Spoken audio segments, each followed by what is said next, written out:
Hello, and welcome to the Weekly Scroll podcast brought to you by the Adventure Archive. My name is Ryan. And I'm William Isnai.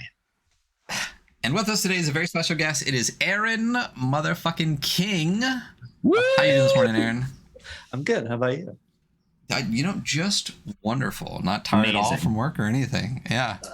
So, for those who might unfortunately not know who you are or what you've done, why don't you tell us just a little bit about yourself?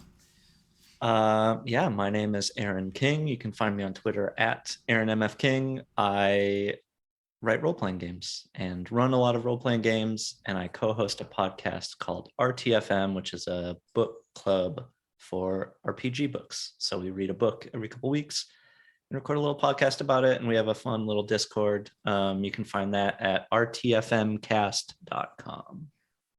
So, but what does RTFM stand for? It stands for Read the Fucking Manual. That's right, it fucking does. Yeah. We're like KFC, where we are not standing for anything right now. It's just the letters. Like KFC, ESPN, like it's right. It's become a thing unto itself. Right. MTV. Yeah. So, I guess my first question is your middle name in fact motherfucking? Because everywhere I see... We were talking about this before. Like, I am just so bad at branding, and I come to things so late that my name is always taken. And so my middle name is Matthew. My best friend in undergrad, his middle name is Francis. And so for a while we were writing stuff together, and we used our middle names as initial. It's like a long, boring story. But then once I started doing that, of course, I guess it stands for motherfucking as well. But that was not the intention. Again, just hidden swears throughout my life. Nothing wrong with that. It is funny because like I have some of your stuff off itch, but it was a little confusing because your itch is Aaron King, right? The Irish spelling. Yeah. If I could do it all over again, I would absolutely become better at branding. But at this point, I'm just too old. Maybe being bad at branding is your brand. Right. You know, maybe you get massive for yeah, I see everyone like, and it's just like all the different like one row down. Yeah, people are like claiming their names on Mastodon and co-hosts, and I'm just like, I'll get to it eventually, and I won't, and it'll be taken, and I'll have to come up with something new. So yeah, but that's just being a normal human, you know. It's like, hey, I prepped our lifeboat long ago, and we didn't have to use any underscores or periods or nothing. So stuff on Instagram, but I said on Matt. We just talked about Mastodon. So yes. Patchwork. Yeah. Would you like to sum up what Patchwork World is? Yeah, it is an RPG that I wrote and kickstarted for Zine Quest in 2019, I think. And it is a no stat, no playbook, powered by the apocalypse, weird fantasy RPG. It's like 64 pages long, I think we were just saying. And there's a bunch of extra play materials for players that come with. And yeah, I think it's probably my biggest project to date. Maybe the one that I would be known for if you heard about me somewhere. I'm like a solid F-list RPG designer. Hey, don't say that. Also, I mean, talk about big too. This is not a small zine. Is this still considered zine? It is bound and stapled. I think so. I'm like a big comic book fan, so I grew up reading like single issue comics, and I always loved like the 64 or 80 page specials. And I'm also a big fan of like very plain textbook layout for games, which doesn't work as well in a small format. I wanted those 2 columns and the big headings and room for sidebars and stuff. So gotcha. I mean, yeah, that is exactly what Patchwork World is. Right there. So PBTA, I think that's what it's interesting, because there's PBTA and then there's variations of it. This being one of them, like stat lists, playbook lists, but like it feels like to me, and maybe I'm wrong, like it leans into the moves like a lot more than like the stats and the playbooks and things like that. Or like what Like, why? First of all, what is PBTA? Let's go all the way back to the beginning. What is PBTA? Powered by the Apocalypse is the name used for games based on Apocalypse World by Vincent and Meg Baker. If you go to the PBTA subreddit, there's always people saying PBTA isn't a system, it's a design philosophy. You can't design a PBTA system, which is just like weird. Sure, whatever, argument. I guess. Right. Yeah. Yeah, but so some of the common components of PBTA games are the GM never rolls, only players are rolling. You are almost always rolling 2d6, just some normal Yahtzee dice, Monopoly dice. And then there are grades of success. So on a 10 plus, you do the thing you're trying to do, you do it the best way possible. 7 to 9 is like a mixed result, or like you get it, but only if. And then a 6 minus is a failure. But in PBTA games, a failure is never, the action stops. The traditional example is like in D&D, if you fail to pick a lock, the door is just still locked. You didn't get it. Whereas in a Powered by the Apocalypse game, if you were rolling for that and failed, it would imply like the fiction is still moving forward, something bad happens. So you fail picking the lock and a guard comes around the corner right then and catches you. Or you do open the lock and the door swings open and your like worst enemy is on the other side. So it's less about do you succeed or do you fail, and more about does something good propel the narrative forward or does something bad propel the narrative forward? So, and you said, really enjoy that. Yeah, I mean that's 2d6 mixed success is like my favorite system. Yeah, it is like, really I definitely am usually like a D20 roll under because I'm an into the odd guy. But like the times that I've run like PBTA based games, I'm like, oh, it's very satisfying. There is a lot of like, it's fun as the game master. You're like, oh, cool, this is a fun way to play. Yes, for me, like I get to push you guys forward or push the narrative forward in my own individual way. So I really appreciate that system for that. Yeah, that's my favorite. That's my favorite part of it right there is like, you know, I ran D&D and 5e for so long, and you can do stuff. I mean, the book says like, here are all these very specific rules, exactly how you should play, but do whatever you want. You know what I mean? So you know, don't hold tips. up Patchwork World while you're talking about Dungeons and Dragons. Oh, you're okay? right. I'm just like grabbing random things on my desk at this point, and just like gesturing wildly with them. But you know, DM tips. You know, just hit the hashtag on Twitter, and you'll find a million of them for a game that really, you know, whatever. Anyway, so is things like fail forward, yes, but and those are things I'm like, yes, that's how stories work. That's how games work. That's like, why would you just be like, nope, now what? You know what I mean? It doesn't make sense. So I love that, and as when you're prepping things, it feels so much more. Like, first of all, I don't feel like you need to prep as much because honestly, you have no idea what's going to happen. But it's more fun, like as a DM, to be able to be like, I don't know what's going to happen, but as soon as something does, I'll figure it out as I go. Like, you know, I also feel like that's a difficulty for people that haven't played that system, is that like it's almost like paralysis by choice. Yeah, option. where like you have literally infinite possibilities, so like pick one real quick and like keep it going, you know. So that was kind of the difficult part for me, but once you get it down, it's so much fun. Yeah, I mean I ran 5e as well for years, and it does feel good to like have a monster block to fall back on, or like a room description. But also prepping a monster block takes so long, and like finding all the, you know, they don't even have the spell descriptions. You also have to find the spells. And so I felt so burnt out. Especially if like, then I spent all that time prepping and they wanted to go somewhere else, or they didn't want to engage with that. And so kind of lighter weight systems. No kidding. Oh, it's like the I don't know if you, I've been told this by so many people, like when I was DMing for D&D. It's just like, yeah, you know, your players really are never going to see like 70% of what you prep. And it's just like, oh, well, that fucking sucks. Yeah. I wrote this Yeah. whole guy's narrative backstory to make him a full-fledged character, and you guys don't even talk to this guy. Yep. But they talk to that random piece of shit nobody you just made up on the spot and have no name for every fucking Insane. time. It's a meme, but it's a meme because it's fucking true. Like every time.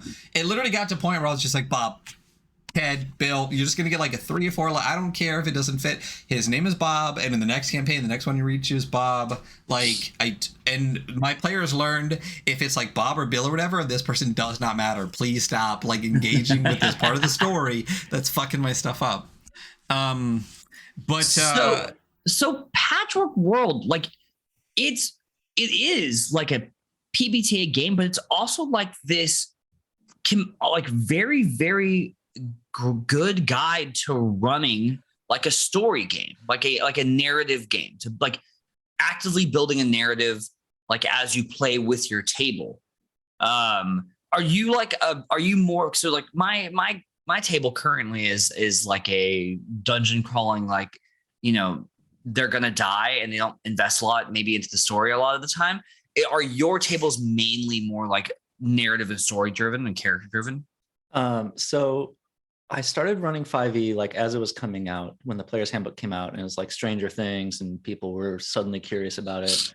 And I had been reading for years a bunch of OSR blogs. And so I thought like, oh, that's how the game is run. Like I had internalized all those blogs. But when the rubber hit the road, these people just wanted to like hang out and be goofy, which is great. Like that's a style of fun and I love it. And they were not interested in managing light sources or even like necessarily strategizing. Like they didn't want to engage with it as a board game. They wanted to engage with it as like a bunch of funny levers and buttons to push and pull and see what happens. Which is great. Like that is often how I play games as well.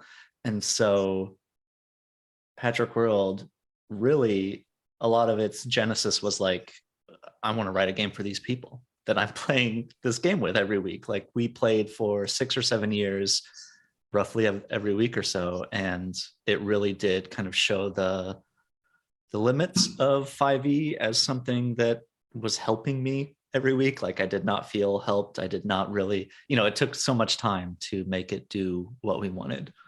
And so I just thought like, I'm going to write my dream game. Fantasy Heartbreakers are a thing that gets thrown around, but I just thought I'm going to write a game for these people that I play with. Like I'm going to put everything that I've learned in it, but also it's like for them, it's for these people that are busy, like they have full-time jobs and spouses or kids. They have ADHD, they have anxiety. They don't like keeping track of a ton of numbers. Like if they just want to pull these levers and push these buttons, how can I make that fun and exciting and like keep the spotlight there and encourage them to do that? Yeah, I feel like if you read Patchwork Worlds as a player or a game master, it gives you a really good foundation for ask questions. What the communities look like what are your goals? What are some of the other ones that I read? There were a lot of really good ones. Just like the asking internal and external questions about what's going on. I was like, wow, this is like a really good mentality to instill in somebody when they're playing a tabletop game. That's a cooperative story. Right. But it's interesting because it's a massive part of the Patchwork Worlds, the book. Yeah. Huge part. Well, not only that, I wrote primer for PBTA. Like as someone who's played variations of different PBTA games, I read this and I went just like, I wish I had read this before I had ever played any PBTA game, because totally. It in a very concise, really well done way. It describes mixed success. It describes how to fail forward with mixed success. It describes all of the aspects of what makes PBTA a system, because it's a system, guys. And how to do it well without feeling overwhelming. You know what I mean? Because the first PBTA that I played was Monster of the Week, and I kind of bounced off of it for a couple of different reasons. And if I had read this first, I feel like I would have been able to engage with it a lot more effectively. It was also, I was also running 3 5e games a week, and then suddenly tried to just jump into this, and was just even in character creation, I was looking for, like, 5e is so designed around like the character build, so it was a very different kind of thing. But yeah, as a primer for PTA, even if you do something different, maybe it has stats or playbooks or whatever, I feel like this is just a good read, even just for that, to be like, oh, okay, I understand these concepts. Like, it makes it so easy to get that. Thank you. And like, I just want to put out there that like the concepts are there in Apocalypse World. I love Apocalypse World, but it is, it's a longer book. It's written in a very specific, like, post-apocalyptic fuck you voice that can make it a little hard to filter out the info that you actually need. But like, Vincent and Meg Baker are really good just as game designers. Definitely look into them if you're interested. And then the other person I always want to shout out is Brandon Leon Gambetta, who came up with the roll with the questions kind of iteration on Powered by the Apocalypse. His game that did it, it was a funny thing where he was writing this game. It's called Pasión de las Pasiones, and it's about like telenovelas and soap operas. Very cool. It's really good. And it sounds like awesome. PvP elements of like, trying to hog the camera time and get the audience to appreciate you more. It's a great game. He started writing it and released like an Ashcan version of it. It got picked up by a big publisher. And so it got kickstarted and then lots of rounds of edits. And it only just came out. So I felt kind of bad to like see his system get permission to use it and then release something before he actually released his full book. So please go check out Pasión de las Pasiones. It's out now. It's really good.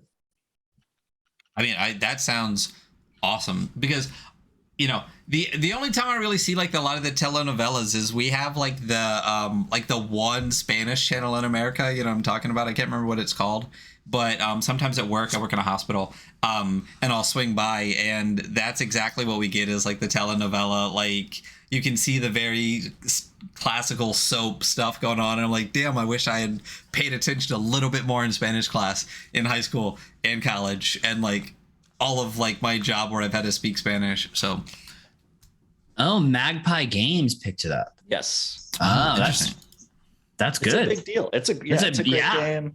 I'm glad it's getting support and is finally out. And I'm so gonna check this out. Thanks a lot for suggesting this. This sounds like something that's hilarious and dumb, and I love stuff like that. Like clever dumb, not dumb dumb. No, it's really good. Yeah. I think Bear tried to throw it in here. Oh, dude, I have seen this.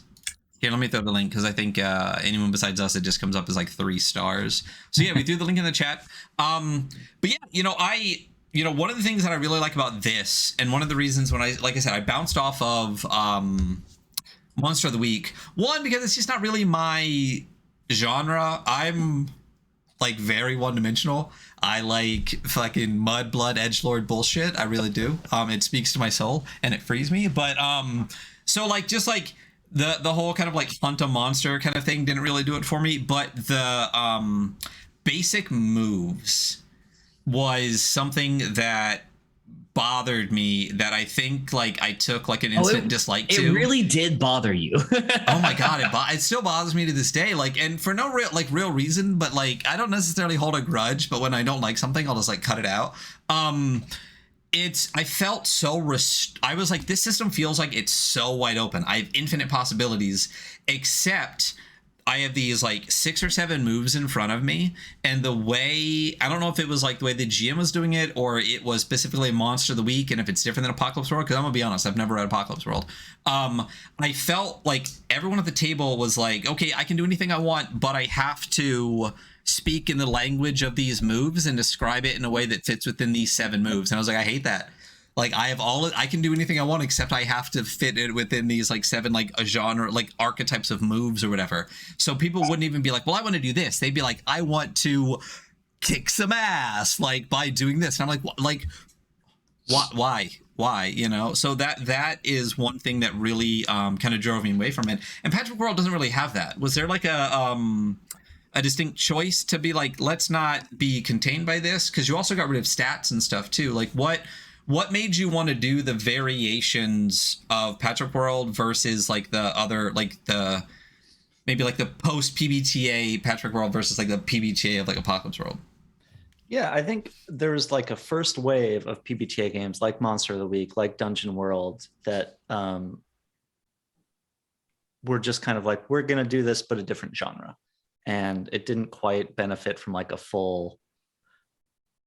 I don't want to call them, I don't want to be mean to them. I don't want to say they're half assed, but it's just sort of like, let's just try to fit this thing onto this existing structure. Right. Without really kind of shoehorn. thinking. Right, exactly. But I think PBTA games as presented do kind of have that problem where you give the player a menu and you say, you can do anything. It doesn't have to be on this menu. But then you look at the menu and it's, again, like button pressing, like, well, this is here. I want to do it. And I don't know if it's a problem with how they're taught or how they're explained, but it comes up a lot in trying to run these games. I think, like, to me, I start connecting it to more, again, like old OSR stuff, or is it free Kriegspiel, like the FKR, this kind of free play, like the literally, like, we're not even playing a game at this point kind of stuff. Yeah. Yes. Like really referees making rulings kind of thing, where if you have someone good running a PBTA game, they are reminding you, like, you don't just have to do moves.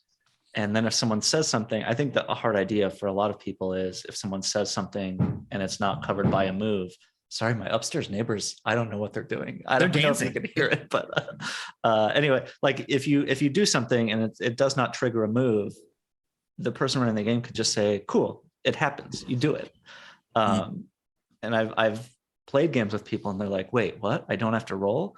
And I said, well, I don't know. I mean, if you want to try to fit it to one of these moves, or if you want some of these specific consequences listed here, we can try to do that. But also, like, if your character just wants to play a piano sonata really well, like, that doesn't affect the drama of the game. You don't gain superpowers by it. You don't mentally enslave someone with the power of your piano playing. Like, tell us about this piano song kind of thing. And I've had players coming from D&D be like, oh, I just feel too powerful. I can just do things without rolling.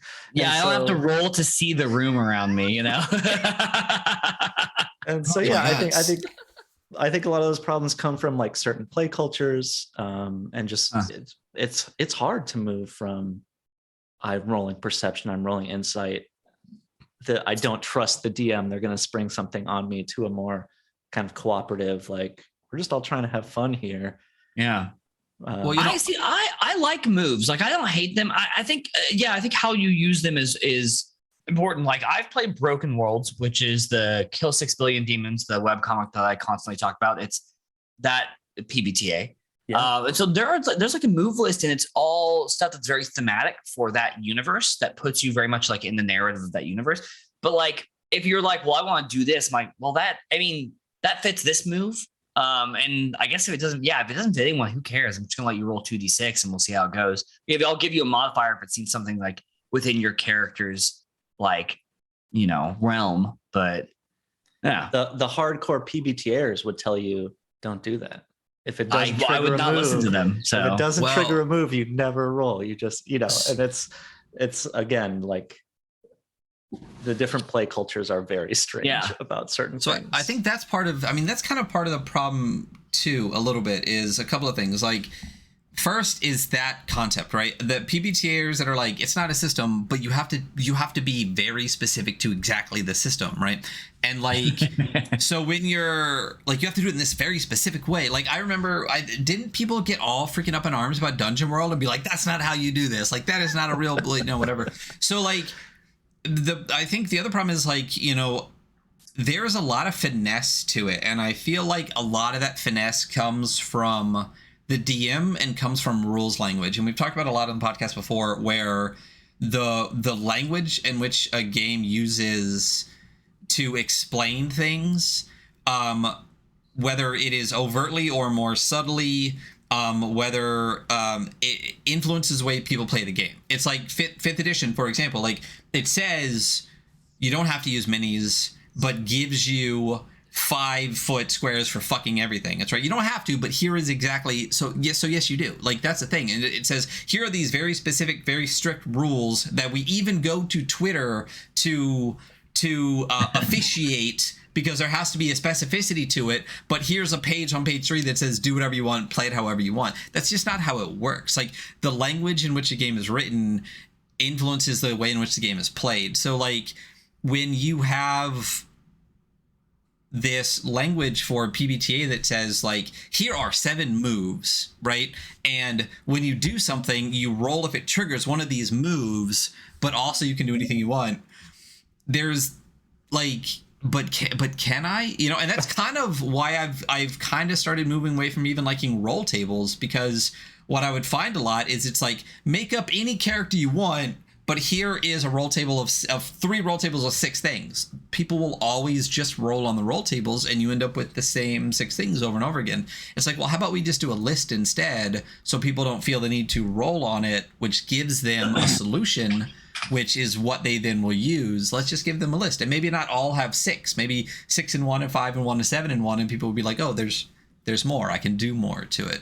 And that was one of the other problems I kind of had with like that first wave PBTA, is like, it was felt so restrictive, and I'm like, the system lets me do anything. Why is it so restrictive to me? You know, you got to free your own minds. That's what it is. So I think a lot of it too is that the GMs need to push that kind of narrative that you said, where it's like, well, just do whatever you want then. So, but if you don't have a GM that's really experienced in the system, it makes it a lot harder for the players to learn the system too. I feel like the teaching of it versus reading the book is really important. So one of the games we played a ton actually is Victory Basic, which is kind of like a dungeon world hack, which is one of my first PBTAs I really like fell in love with. It mixes like OSR, like stats and stuff like that, gets rid of playbooks entirely. You have more of like a character sheet, gets rid of moves entirely. You can do everything you want in as far as like DMing and GMing. It has character advancement the same way, but it keeps that whole like make success, fail forward kind of aspect to it. So I was like, oh, cool. Like, I can dungeon delve, but still just use mixed success as kind of like the basic system without all of that other restrictive stuff. And I kind of felt the same with Patchwork. Good. Thank you. Yeah. It's funny. I mean, we were talking about like, oh, the stat block can be useful. Like, it can be a crutch. It can help you, but it can also be restricting. I love GM principles and rules and stuff in PBTA, because if I feel lost, I can fall back on those. But it took me so long to internalize that and to feel supported by it, instead of just like, oh, here's all this stuff I have to keep track of. And so, yeah, I think, again, it's just weird play culture things. I spent years running a game for 2 of my best friends, and it's just the 2 of them. And years running a 3-person game? Yeah, I love it. It's oh my god, that sounds amazing. Every character gets so much spotlight because it's only 2 people. Yeah. You don't waste a lot of time being like, should we do this? No, I want to do this. No, I want to do this. But we spent a lot of time. I mean, there was, you know, in narrative time, but we also spent a lot of time just kind of talking about like, oh, is this what my character would want to do? Do we feel like this triggers a move? And we would like co-write moves in the game, just like very slow play. And I feel like that really helped me get used to the system, the philosophy of PBTA stuff in a way that, oh, I'm just running a one-shot for some friends. That's the time when all the rules for PBTA stuff like can almost get in the way, like you were saying, of like, I don't want all this stuff. Like, I just want to roll some dice and see someone get crunched by a lizard man. Like, I don't know. And so I think kind of stripping the cruft, pulling away all that stuff that has kind of bogged down some of the longer games in PBTA is happening now in the same way that people have been doing that with OSR stuff as well. I was going to ask, do you think like running, and I think the answer to this can be obviously yes, but like running PBTA or like a PBTA style game for so long has helped you like really internalize those rules and like really crystallize how to run it well? I think so. Yeah. I mean, there's always people saying like, oh, I'm so nervous to DM. What do I do? How do I do this? How do I do this? And you can try to explain, here's how to start a game. Here's how to keep people on track or whatever. But the answer is almost always like, just do it. Like, just do it for 10,000 hours, fuck up a bunch, have friends there that will like support you, but just do it until you know how to do it. And it's the same as like getting a new job or learning a new skill. It's like, just get in there. It's gonna feel awkward. You're gonna fall, but like eventually you'll get a handle on it. Yeah, and that's when Very it becomes cool. fun. I mean, yeah, going back to Victory Basic, when I started running it, I was actually, we ran it on stream, and I had Sursa, the writer for it, in Discord with me while I was playing, so I could be like, shit, what do we do now? And the one of the things that like when it clicked for me was when the players walked into a room and there was a chest in the room, but there were these giant I want to say corpse caterpillars, but that is very wrong. Carrion crawlers. I kept saying carcass. I meant carrion crawlers. And I was like, okay, so like when characters do something that triggers like something like roll and then fell forward or whatever. So they were like, okay, we just walk past. And I was like, okay, well, they're not attacking. They're just walking. So like, shit, like what do I do? And I literally was like, what the fuck do I do? And he was like, well, like have them do like an agility, like what are they doing? And then like have a roll, right? So they're like, okay, well if they're walking fast, it's kind of like a stealth thing. So like do agility roll. And I was like, oh, because what clicked in my head, I was like, they're always the one. Like it's the consequences of their actions, right? And that's what it was always said on my head. It's the consequences of their actions. So on my head, I was like, they're not doing an action. They're just walking by. And then he was like, no, they are. Like, they're trying to sneak past carrion crawlers. That is an action. Have them do the roll. You can initiate the roll Which based room on had the carrion character's crawlers in it? actions. It was like, it was right after the fountain. You guys where the chest the was chest and had the where ruby they had eye. the jewel eye thing. Yeah. Yo, Victory Basic, that game fucking slaps. It Actually, fucks, so. yeah. I just So, wrote it down because I was like, I got to remember this one. But the thing in my head that clicked where I was just like, their actions trigger the consequences, but you can still ask for the rolls. I was like, it all settled in my brain. Now it makes sense. Like we can still do this. Okay, now we're good. And then it was so much fun after that. Like again, that's why it's my favorite system. So yeah, the like PBTA principle is like, you know, the GM makes a move when the players fail a roll,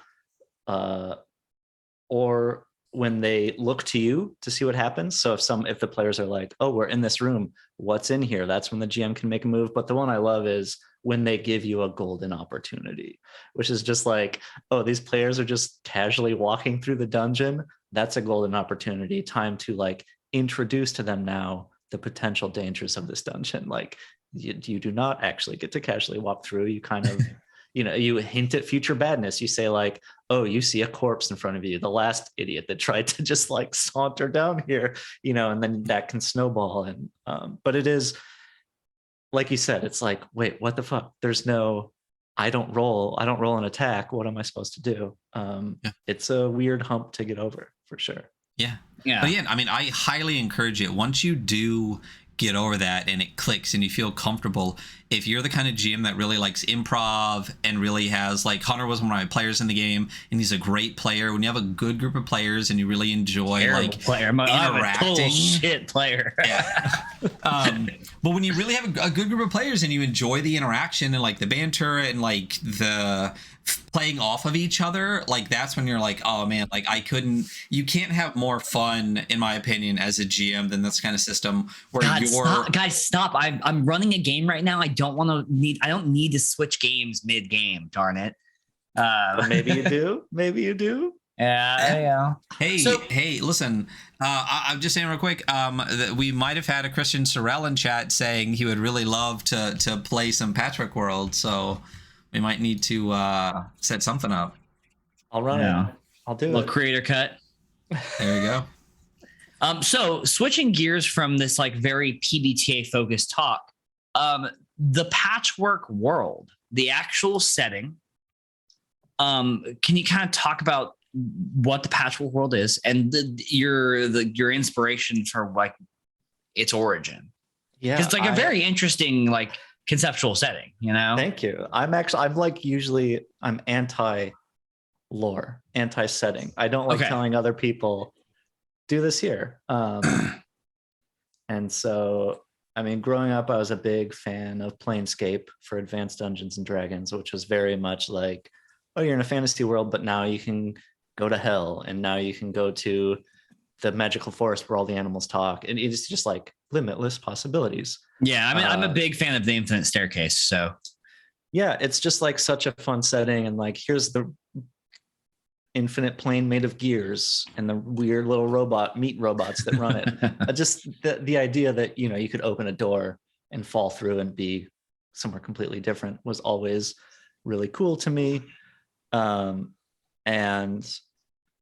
I think I just started, you know, the idea of all that stuff being infinite is very hard. It's, as we've been talking about, like choice paralysis and stuff, saying like everything's out there and everything's impossibly huge. What do you want to do? And it's like, I don't know. I want to do everything, but I don't have time. And so a lot of that came from that. Like, how can I take infinite possibilities and make them more finite? So the Patchwork world is a world where like everything was ending, and someone was just like, oh, I got to grab the bits that I can. And so you'll have a desert next to a forest, next to a hell place.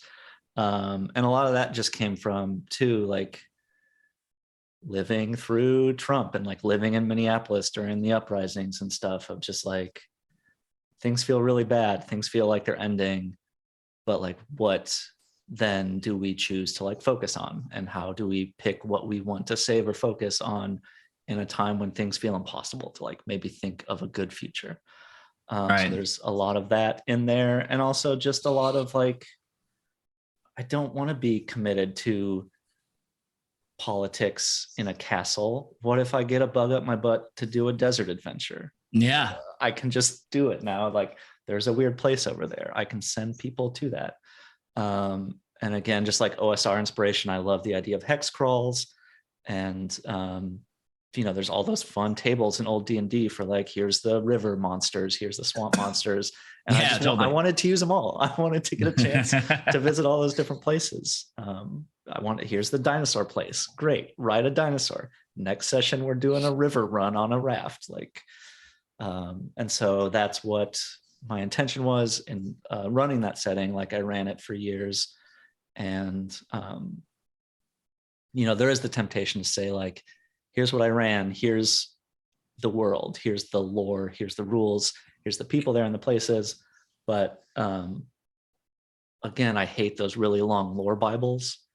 I both love and hate them. I shouldn't say I hate them. But it's just like, where's the gameable bits? So I tried to just take the things that had inspired me, make them gameable, make them useful for DMs. That's why there's a lot of tables with names or places or like area descriptions, instead of saying, now they're entering the kingdom of the swamp and that's where they find this particular ruin. It's more about, maybe put a ruin in the swamp. I don't know. Here's some possibilities.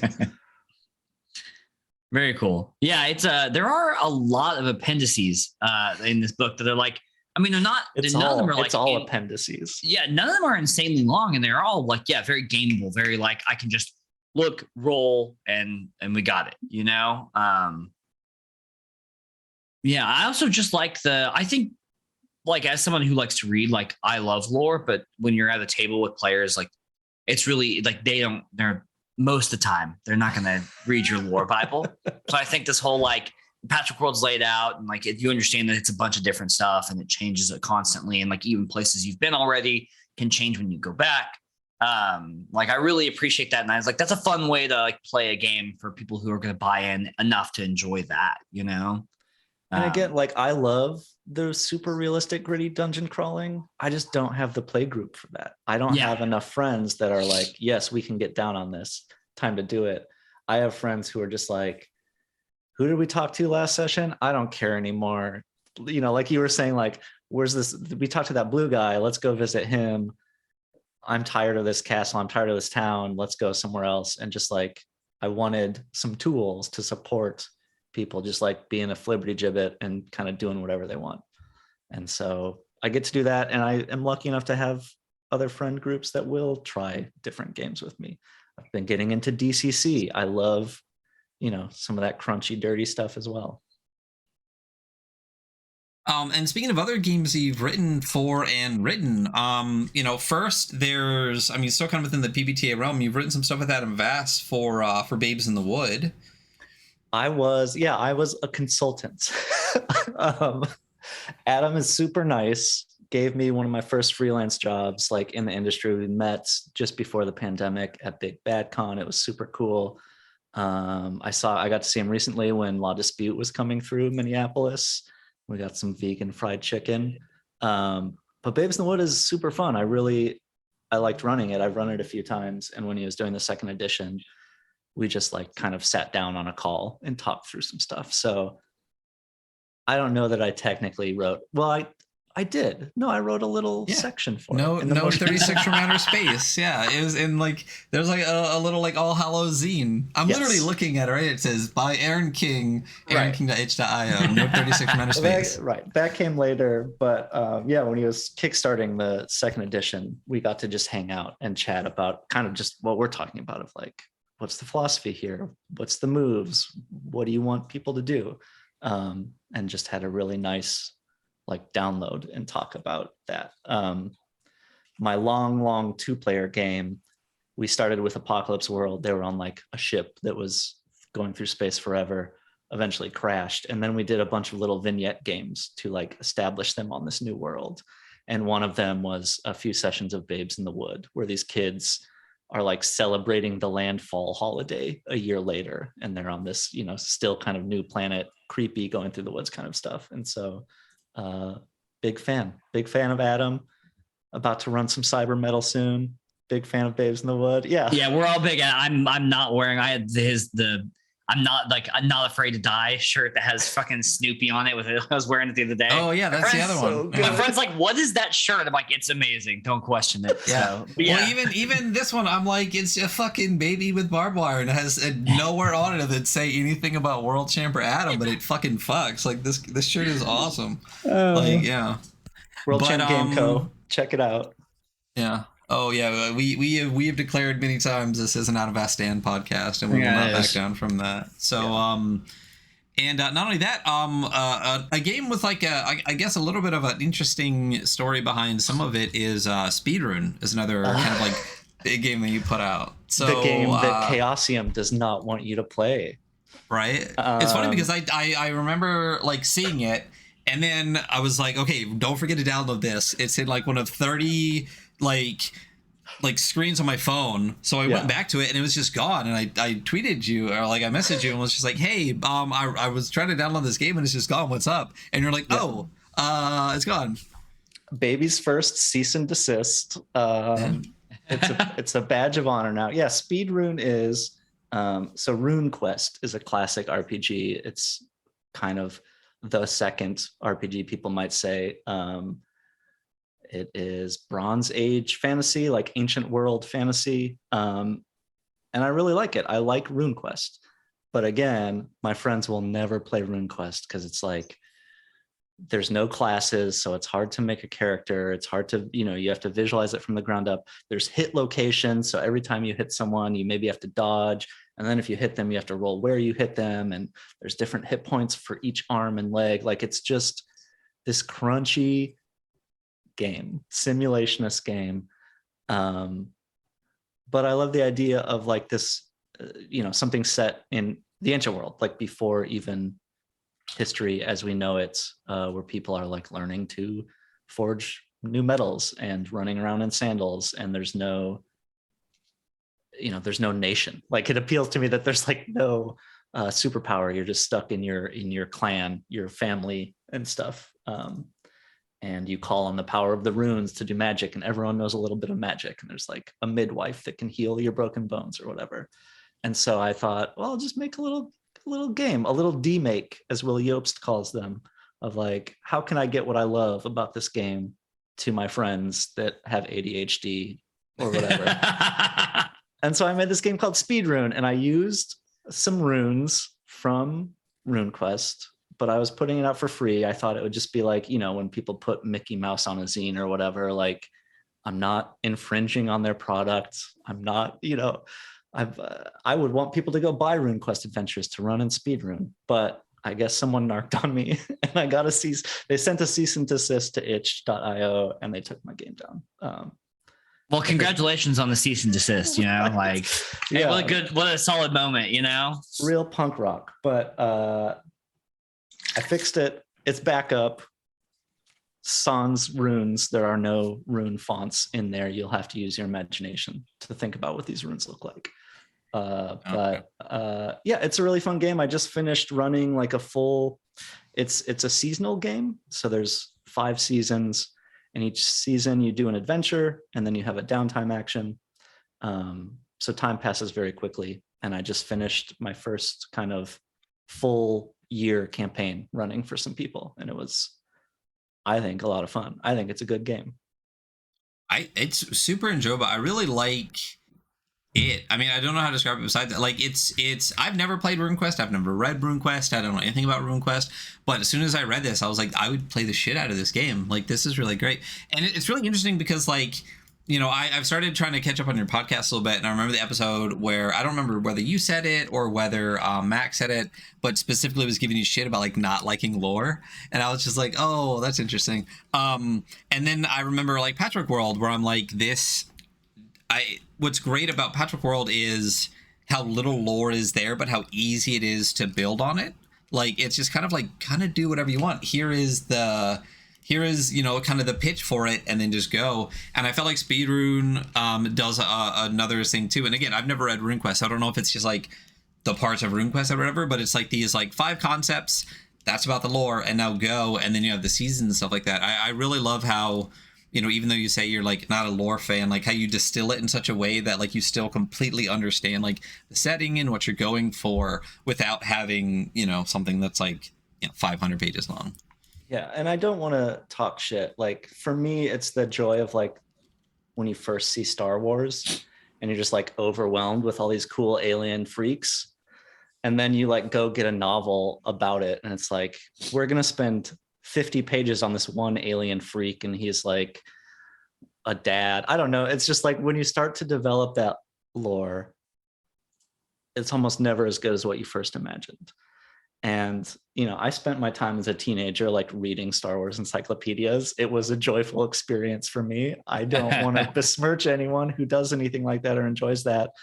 I just eventually started to realize like, oh, I was having more fun just imagining these things. I don't need to read another 400-page novel about Boba Fett. I see. I'm more of a YouTube video Star Wars guy, where I'm just like listening to hours of lore dumps on YouTube videos. So. Right, and I still listen to A More Civilized Age, a Star Wars podcast. Like, I'm not trying to talk trash about people who enjoy lore or go on deep dives. I think I enjoy sometimes reading the lore or learning about it, but like you were saying, the idea of like getting it to the table and getting it to the players in a way that like excites them or engages them or makes them interact with it, that's so hard, because I don't want to give them the 500-page book. I don't want to give them homework. And so, yeah. I mean, they won't read it. I mean, most of the time they won't, you know, like they won't. I would love to. One of my, you know, and we talked about 4E a little bit behind you, because you got a nice shelf of 4E stuff there, to bring this in a very roundabout tangent. My favorite book from 4th edition, one of my favorite D&D books of all times, is the 4E Minza Branson book. That's like the guide to the city of Minza Branson. So that so is your fucking favorite. Yeah, and it's like how to run like a drow campaign, like where you're actually playing as drow.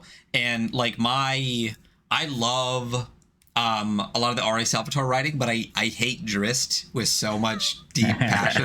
Like, it hurts me.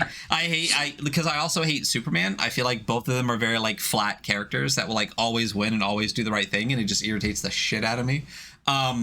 So I hate Drizzt a whole lot, but I love the books that are just about like the fucked up drow world.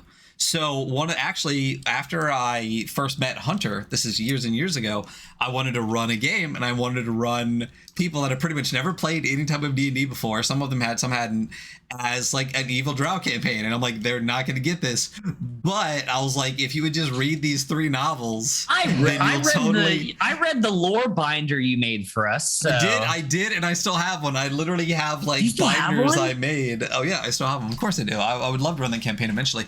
But like, I literally was like, if you could just read these 3 books, then you'll totally get it. And they're like, absolutely not. Like, we're not doing that. And I was like, well, God damn it. You know, maybe the next group. Yeah. But I feel like lore that way would be almost better. It's just like, here's a system, but also here's a novel that comes with it, and this will kind of like be more fun to kind of get separate. into it. Yeah. Mm-hmm. Yeah. Man, we keep talking about PBTA and like everything is so good about it, and I really want to run Broken Worlds again. But that's another one where it's like, dude, seriously, if you just go to kill6billiondemons.com and just like read like the first 5 books, you know, and like it's free, man. Just go online and read it, and that way you'll know what's going on in the totally get the setting and everything. Yeah, absolutely. It's in print too. I hate reading digitally, so I think I have. Hold on.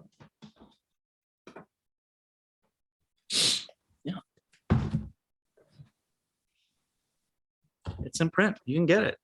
It's here. Oh yeah. Oh, look at that. Yeah. That's so funny. Yes. I have yet to even visit the website, no matter how much he talks about it. So I'm really glad that one of you guys has. So good. God, you're making such a mistake. Book 5 is almost done. I got 10 other things on my list that I'm not doing that I need to also not do before I not do that as well. So I'll get to not doing it at some point. You know what I mean? But I'm gonna read it to you. You know what? Let's fucking do it. Yeah. If we'll just get on a call and I'll just like be not doing the things I should be not doing, and then you can just read it to me over the phone. That would be the ideal way for me to consume that media. So even beyond that, now what you've done more. We talked about it a little bit at the start of the stream. The RTFM, Read the Fucking Manual podcast. You are also a podcaster with Max. Max Lander, not Wellander. Right, it's Maxwell Lander. Lander, yeah. So, what got you into first like that podcast, and like how do you know Max, and you know what specifically made you go? At least for the first couple episodes that I've read, go listen. Here's this book that we think is terrible. Let's read it and just rip the shit out of it for like an hour. It does get a bit more positive in the future, only because we are taking so much psychic damage from reading so many things we did not like. So if the appeal is you hear us be mean to books, it still comes back eventually. We will always end up reading a bad book here and there, but it becomes less of the main focus later on in the podcast. But yeah, I've been buying and reading RPGs. I grew up in a town of 500 people, and so I didn't have people to play games with. But I would take my allowance to the Walden Books, to the nearby mall. Like, we would drive 40 minutes to the town nearby, and I'd spend my allowance. And I could never really afford like a full, I would save up. Maybe Christmas, I would get the Player's Handbook for AD&D or something. But other than that, I would be buying like Dragon Magazine and Dungeon Magazine, because it's what I could afford, and just like reading them. The hobby for me, knowing that I wouldn't really get to play, was reading them. And so that's always been like in the back of my brain. I didn't really get to play RPGs until I was like after I dropped out of college and then eventually gone back. So reading them like as books has always been interesting to me. Will Yobst, who is the co-host of the Brain Trust podcast with Adam Bass, talks about games archaeology, and Will really loves Gamma World, which was like the first sci-fi mutant fucko D&D kind of game, and they ran a game of it, and they talk a lot about like just trying to approach the game like being honest to it, and just trying to approach it in a way that it wants to be approached. And like, yes, it's arcane and weird, but what if we actually spent the time to like play with it the way we are instructed to, as like a learning experience? So that was in the back of my head. I met Max during the pandemic. We've never met in real life. Max lives in Halifax in Canada, and we both met in the Brain Trust Discord and would play games together every once in a while. And eventually we were just like, well, it's still the pandemic. We still want to hang out. Let's do a podcast, like just as an excuse to spend time together. So yeah, every 2 weeks now we read an RPG book, usually something a little older, often something a little like obscure or arcane, and we record like an hour-long episode talking about it. it's been really fun. It started as just, like I said, a way to hang out. We did not have any expectations for recognition or anything like that, but now we have a little Discord. We run some games there, and we are this year kickstarting a game together for Zine Month for February. Hell yeah. Nice. So what are we kickstarting? Like, do we want to get to that now? Like, what? Like, I didn't know this. yeah, it's pretty recent. Like literally 2 weeks ago, Max said, "Oh shit, should we do something for Zine Month?" And we were like, "Yes." So this is, it's like a flip book. There's a name for it in French, but it's like the book there. You get to the middle, and then you are done with it, and you flip it over, and it's a new book on the other side. Oh, I got it. So yeah, he's doing one game. I'm doing another game. Max's game is called Hand Baskets, and it's like both of these games actually started as we read Cyber Metal by Adam Vass and we were so inspired, we immediately started making a game, like trying to capture those vibes or just trying to capture that inspiration or that feeling, of like, oh, I read this. It feels good to have read this. Can I make something that feels good for someone else to read? So Max's is like a battle royale, PvP elements, like cyber witchcraft. We've been playtesting it, and it's like a set of games, like a set of locations with different goals for the players and different secrets and stuff. And cool. It's very violent. You're killing each other. You're pushing people into pools and electrocuting the pools. And but if you die, you just get re-sleeved into a random body to rejoin the game, kind of thing. And so that's very fun. There's like ARG elements or augmented reality elements of like things are flashing in the sky and you're trying to get to the new points.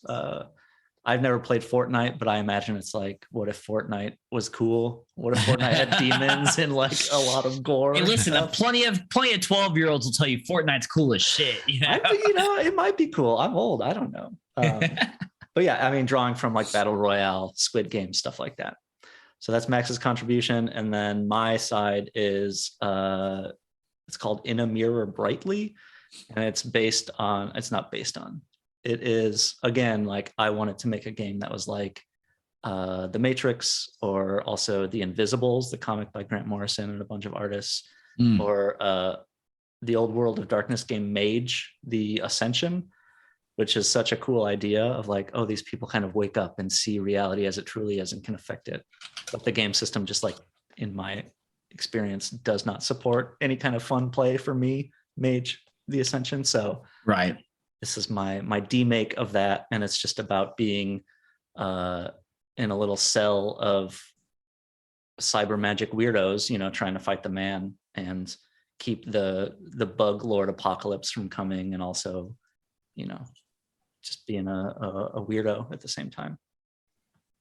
Well, I'm gonna back this project. So I was gonna say, like, that's fucking, like, that sounds awesome. Like, when is this dropping?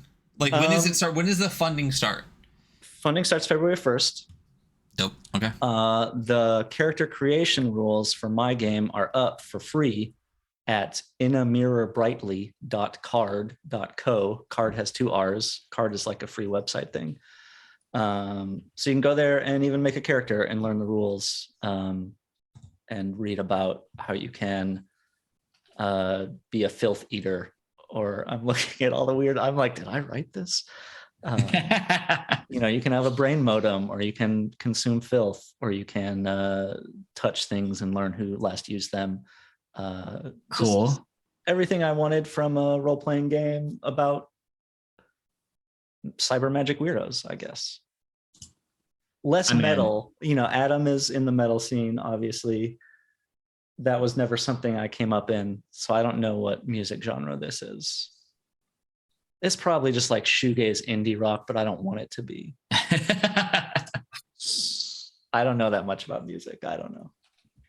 Yeah, I mean, yeah, I have not listened to a lot of shoegaze recently. That is a little bit ago, but no, that sounds fucking awesome. And I mean, your game sounds awesome. I love me some cyber magic weirdos. But the like Max's like battle royale, like that sounds I feel like we are going to need to have you guys on again to talk about this at some point, or play this, or do something. Yeah, we should play we've it. been talking about having Max on. We should play it. We've been talking about reaching out to Max because Himbos is fucking awesome. So yeah, Himbos of Myth and Metal was like it's such a solid name. It's very good. Yeah, it's a beautiful book too. It's a little A5 hardcover with great art by Mary Verhoeven. Yeah, it's just a great looking book as well. But it's like a very campy fantasy RPG. Totally. Yeah. I really, yeah. Little Max plug, Himbos right there. There it is. Yeah, there it is. Yeah, it's like I love that, like the kind of like how it's faded into the thing. You know, it gives it so much texture while still just being like it's just a book, but it is. Yeah, this is fantastic. But yeah, you guys, I mean, we would love to have you guys back and maybe do some. So what his is called a handbasket and yours is called what again? In a Mirror Brightly, which is a funky name, but we each had lists of like 20 names, and we were going through, because we decided to do this a week or two ago. I mean, so mine is like mostly written. It's a project that's been on the back burner, and Max had been working on his since reading Cyber Metal as well. So I don't want it to sound like this is spinning it off. Slapdash. Yeah. The stuff is mostly done, but we didn't have names for it. And so I had a bunch of awful names. And I picked this awful name because it was deadline time and we had to make the Kickstarter page. So. It's a great name. It's one of those things where you feel like is it an anagram? Is there more? Like the Inner Mirror Brightly bit of it, like it flows really, really well. Like it's just kind of I feel like you could say it a bunch of times and then like it becomes a tongue twister after a couple, like it feels good. It's is it the Bible? In the Bible, I think they talk about seeing people as in a mirror dimly, or like the translations are different, but like as through a looking glass dimly. And it's just about like, we will never experience the true world. There's like an existential aspect to it. And I thought this is a game about like being bright and like saying this world can be magical. We are not just seeing a future heaven promised to us. Like this is our world right now. We're looking good in this mirror. We are looking bright. And so that was the intention. I don't know if it'll get there, but no, that sounds fucking awesome though. Like you should definitely like, is there anything in it that says like, this is why this is what it is? I don't know. So when I finally finished college, I got an English degree. And so it has poisoned my mind, one, to always be referencing older writings, even when I'm not trying to, and two, to be like very vague about my things. I think you're right. I think it's usually better to just say like, here's why I did this. Here's what it means. Here's a path for you to like, go look up some weird old stuff about existentialism or whatever. But I'll get it in there. It'll be an appendix, I guess. There you go. We'll just have 14 appendixes in the flip book for that. Yeah, that's awesome. So you said the podcast is also in seasons. Where you're doing. Is it you said 12 episodes? Like how many total episodes? How many seasons have you done with the podcast? So later today, we are recording our season 2 finale. Basically, we do 2 seasons a year. Since we're doing every other week, it's 26 episodes a year, which is 13 episodes per season, 12 games, and then our ranking of the games finale. So when we started this, it was just very meandering. It was some games we had heard of and maybe wanted to read. And then this current season is a lot of shorter games and more recent games because we totally overdosed on like 400-page hardcover books from 1981 or whatever. Yeah. But in the future, we will have some themed seasons. So coming up next, we have monsters. We're going to read a bunch of monster books from like The Witcher RPG to like Teenage Mutant Ninja Turtles from 1985. Nice. Just a bunch of stuff with like some weirdos. And then in the far future, we're going to do like some OSR themed stuff, including like original D&D adventures from the 70s, but also some of like the foundational texts of modern OSR movement. And who knows where we're going from there. But it's just very funny to be like, we did this on a whim and now we have the next 2 years of our life sort of planned out. I guess it's sort of like being married. Nice. Very stable. Yeah, exactly. It feels good to know no matter what, I'll read a shitty RPG book and talk about it with Max. So. Yeah, those old ones, the big ones get brutal too. They're like rough. Writing has come a long way. Yes, writing, editing, layout. I'm so glad that we are living in like a golden age of RPGs. So after this current project that you're kickstarting, how long are you going to be kickstarting the project you're doing right now for? Is it going to be for the entire month of February? Just no, it's 2 weeks. I think it ends on the 16th. Okay. Yeah. So just I've over heard 2 that. weeks. I've heard that shorter crowdfunding projects are better for creators. That's what I've been told. I again am bad at branding. Often, I'm also just kind of I'm not going to say I'm a jerk, but if someone tells me like, here's the way to do this, my instinct, often a toxic instinct, sometimes a good instinct, is to go, but what if I did it different? You know, what if I did it my way? And so I just, I hear those marketing ideas, and often they are good, and often they're coming from a good place. This one we're doing for 2 weeks. I think it is a good idea, but also like that's all my brain can sustain for dealing with Kickstarter. Who knows? Maybe someday we'll just do like, this is our 3-month Kickstarter. We're going to really screw with the system. But yeah, I don't. Our only stretch goal is if we make $10,000, we will meet in person. Nice. So there's that. I mean, you guys should just do that at some point anyway. It's, you know, lately, without like throwing a bunch of names out, like I've talked to a bunch of creators that are working with other creators, and they're like, yeah, we've never even like talked on the phone or like even like seen each other on video and everything. I'm like, how? Like, well, like, what do you like? My first instinct is just, oh, we're talking. Let me call you. Let me just hop on a Zoom call. Let me do something. Yeah. Yeah. And I think there is something maybe romantic about like, oh, we're just writing letters back and forth. And we're doing it that way. But I'm the same way of just like, why are we spending all day typing back and forth when we could just hop on a call and have some fun? So I agree. Is there a page is there like a preview page set up for the Kickstarter yet? Yeah, there is. I think it's a long, boring URL. But let me see. I'm just gonna Google Kicks. So the project name, the umbrella for both these books, is Low Res Futures. So I bet if you Google, nope, that doesn't get you anywhere. I don't know. Keep an eye out. Come to my Twitter. I'll tweet about it. If you go to the card Here we that go. I was talking about earlier. Low Res Futures, 2 RPGs, 1 flip book. Yeah. Boom. Millenarian Cyber Witchcraft Augmented Reality Death Games from 1990X. Yes. Max is like a video game developer. So there's there will be augmented reality stuff where you can like put your phone over the book and it will reveal cheat codes and nice character options and stuff like that. That is awesome. I feel like I saw a tweet maybe. I feel like I saw maybe a tweet. Max has already been like prototyping it. He did like a cover mock-up and then put his phone over it and it said "Hail Satan" like flashing in text. Yeah, that's what it was. So yeah, we'll drop that for those listening. We'll drop that into the descriptions of the video when we drop it on YouTube and everything. I'll link it too in the podcast stuff. But outside of the Kickstarter page, like we've talked about the podcast, we talked about Speedrune and Patchwork World. Where can people find all of these various different things? I think the easiest way is just to go to my Twitter profile at AaronMFKing. And there are links out to all that stuff on there.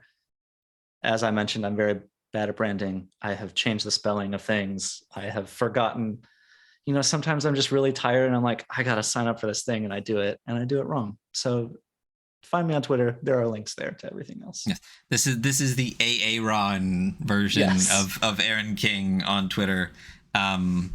And then there's the links to it. So yeah, our rtfmcast.com, Aaron King, but with the ERIN for the itch page, like those things. Yeah. So listen, this has been absolutely fantastic. I'm super excited to jump into Patchwork World with Hunter. So we're going to hop into that. Again, if you ever would like to come back and run anything you've ever done, we would absolutely love for you to do that. Same with Max and everything. I think we've already kind of talked a little bit about maybe doing something a little bit different. But listen, I have all the time in the world, kind of, if to actually do the things that I should be doing. So let's do it. Let's like at some point let's have you you and or Max and let's play all of these things. Like that would be absolutely fantastic. Yeah, we'll figure it out. Yeah, that sounds awesome. You're like, yeah, sure, no problem. Yeah, okay, all right, buddy. No, I'm ready. I actually, so all of my like long running campaigns have kind of either gone on hiatus because people, you know, my 2-player campaign, one of them recently moved and like started a new career and all this other stuff. And then my long running like 7-year crew that started with D&D that transitioned into Patchwork World, everyone was just like tired of Zoom, and a bunch of people are like immunocompromised, so it's tough to meet in person. So that has all petered out. I am fully available. I want to run some more games. So cool. Let's do it. Play games. All right, let's fucking do it. All right, so yeah, so we're gonna hop into Patchwork World real quick. So if you're listening right now, like you'll hear us in about 2 seconds. But if you are in chat, just staying around for a couple minutes, we're gonna go to BRB. And we'll be Aaron, back. great to have you. You know, thanks for coming on. Thank you. I'm having a great time. Yeah. Yeah. So stick around if you want in chat, and we will be talking about your game. So we'll be back shortly. Just a moment. Hello, and welcome back to the Weekly Scroll podcast. It's me and my boy William is nigh. Something. Yes, William is nigh. That's what it was. There we go. Hey, So we're just chatting. we know what's going on here. This is our first show. Nope, not even the first show of the year now. But we were just chatting with the wonderful Aaron motherfucking King about Patchwork World. I'm holding it up. You know, I realize now, and this is something we forget normally. If you're listening to us, I do apologize that we have not been describing a lot of the things. So what I'm holding up right now is Aaron King's Patchwork World 6th edition. And what you see on the cover, honestly, this is straight up one of the best covers fucking ever. Yeah, like, it's a really good cover. If I knew nothing about the game, which I didn't, obviously, when I bought it, I wanted it so fucking bad. It is a person, right, with 6 angel wings, with 4 nails going in their head, holding a little skeleton. Here, let me turn off my fucking blur for a second for those that are actually in chat here. Holding a little skeleton in their hands. But then over top of all of it, in I think I remember Aaron saying that it's Impact. It says Aaron King's Patchwork World 6th edition, like edge to edge in a really gorgeous pink. And anyone that's seen the show knows we're kind of a fan of pink here. Just like fucking awesome, straight up, easily one of my favorite covers of all time.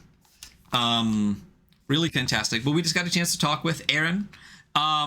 About this and a bunch of other stuff. So if you are just listening to this part, listen to the episode before this, because they're fucking awesome, and I'm excited to get into this. So, are you ready for this? No. Oh well, fuck. All right. I'm full bore panicking right now. I have no idea what's going on. I don't even know where I am anymore. I mean, what's interesting is it has been probably like 6 weeks since we brought up like a book and flipped through it on stream. I know. So I can tell you right now, though, when we do change screens, it will not be correct. So let's get this set up real quick. Okay, cool. I'm just gonna entertain everyone listening for the time. I'm gonna regale them with the stories of my adventuring, I guess. You should, please do. What was your last adventure? We ran the first time running my game, Adepts, which is like Space Wizards. I'm going to move my camera around. Is that the wrong direction? It seems like the wrong. Yeah, that's the wrong direction. We're going this way, baby. Yeah. And I was meaning for it to be a stealth adventure, but my players had much different ideas, and I gave them a fun esoteric magic system, and I thought they'd use it for creative problem solving. And I guess they did. Although their way to solve problems was a lot more, I don't know, violent than what I had in mind. Yeah. So I was like, I give them amazing tools to sneak by, become unnoticed, like get through things. And they're like, yeah, actually, I'm going to try to bind these 2 guys together so strongly that their skin becomes one. And I'm like, well, that's fucked up. But you know, that's the way to do it, though. That's how I would like to do it. Yeah. So, Yeah. here we are. Look, if you're watching, we have the cover up, and again, this is a big book, so we're gonna get a lot of page coverage as we go through this. But I absolutely, again, love this cover. There's art by Allison Ann on the inside, and I do believe it's the same that's on the back cover or similar. And this is game text by Aaron King from 2021 with developmental editing by Vi Huntsman. If you have not seen any Vi Huntsman, you've at least seen the Mothership one in the desert. You know what I'm talking about? Yeah. The video. Why am I blanking on? It's something without permission. Collabs without permissions. I'm almost positive that's what it is. And I do apologize. Collabs without permission. Yeah, I got there eventually. Thank you so much, Aaron. Aaron is going to stay and chat with us as we go through this. So, first question is always, in my book, do we have hyperlinks? Let's see. Yes, we do have hyperlinks. We have hyperlinks. Look, the cursor becomes a hand. That's wonderful. How about some bookmarks? There are bookmarks. Look at those glorious bookmarks. It's amazing. Aaron. Modern marvel of modern technology, you know. But yeah, as we always say, like, you know, so much of this is online now, so you're gonna reference this online. It's hard to flip through a PDF, like you can't flip through it like a book. So hyperlinks, baby, bookmarks, sick. We love it.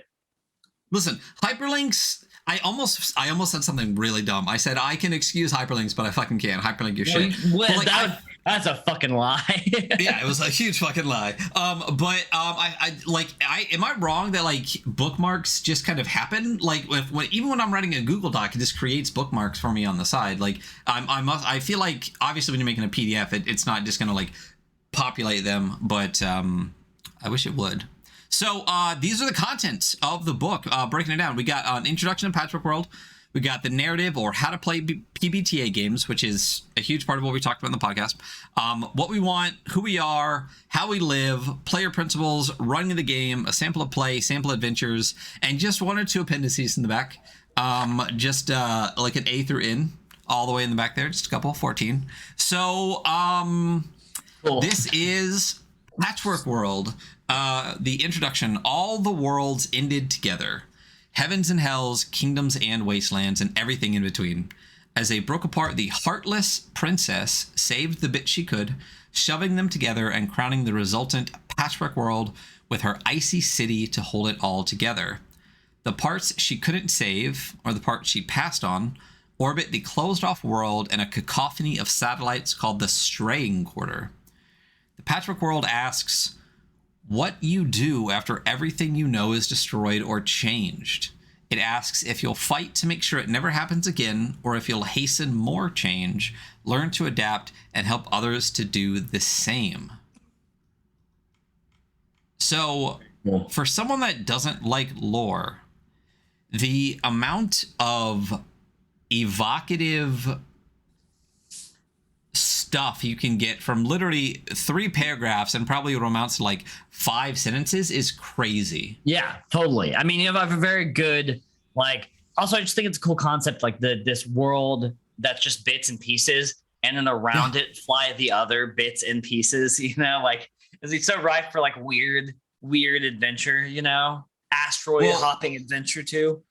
Well, and I think the as soon as Aaron started talking about Planescape as kind of an early inspiration, like I was like, I mean, of course, like reading even just a little bit, you're like, I totally get where that came from. And that freedom that something like this allows to do whatever you want, because it's like the whole world broke apart. So you could literally have like mountain next to fucking well, you could have mountain next to desert anywhere, but you know what I mean? Like you can have like chunks of the world like slap right next to each other. So Sigil, the land that it's in, that middle space that has. Listen, I want to kiss you on the mouth for saying that right. What? Sigil. Yeah, but I read Planescape. Well, yeah, anyone that has all these sigil motherfuckers out there. It is spelled sigil, so. Yeah, I mean, anyway. But anyway, you were saying. But the land so Sigil, like, it floats above, like, the center mountain in this, like, essentially like the hub of this great wheel, right? Mm-hmm. And that land has as a slice of all the other planes come together. So it kind of reminds me of that. That's what I was thinking. That's what I was trying to That get. makes sense. Yeah, absolutely. That Yeah. you like there's a little bit of each of the planes within this one plane, you know? The Outland. Yeah, That's there what we it's go. fucking called. Yeah. Yeah, I mean, and even the word patchwork world, like it's like this giant like quilt of like various pieces, or like the way that they used to put quilts out of blankets and stuff like that. It's just such a like there's so much evocative. I'm using the word evocative a lot, but Use it like one more I can time. imagine. Say it again. Just evocative. Listen, you're evocative. Thank you. So I love the idea of like one piece of something that's very discordant with something else, like so slapped together that it's almost like chopped off. Like if you had like a mega city that was just like broken off and stuck next to something like completely different, like a freaking farm with like cows or whatever, but like not like obviously like you don't just move out into it. It's literally like slapped up next to it. I love the idea of things that are just like literally a chunk and a chunk just smashed together. And you get that from, like I said, I could see this being a fun one. There's a project that I think you might have backed that I don't have yet, but it's called Sprawlscape. And it was a project someone did how to like, it was basically cards that you'd lay out at all different locations on them to make a map. And I could see like making a custom version of that with like note cards, be like, yeah, this is like a hell area, like whatever. And then just like spreading it out with your players and being like, cool, this is the map, you know, like, there's a hellscape right here. There's a full forest. There's a fairy forest right here. I could see like building the map for this as this like random chunked off map as like its own fun mini game.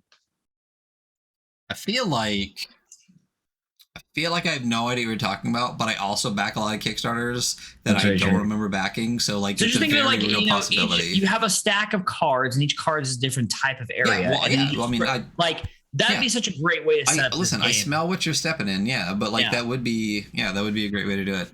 Like I said, it's a great way to take a little bit of lore and really add a lot of to create a lot from it, which is fantastic. So Patchwork World is a role playing game. It's made up of play rules, generational rules, and fantasy, and we're gonna get through all of those right now. It runs on PBTA, which, my God, if you listen to the last episode and don't realize that that's what was going to happen,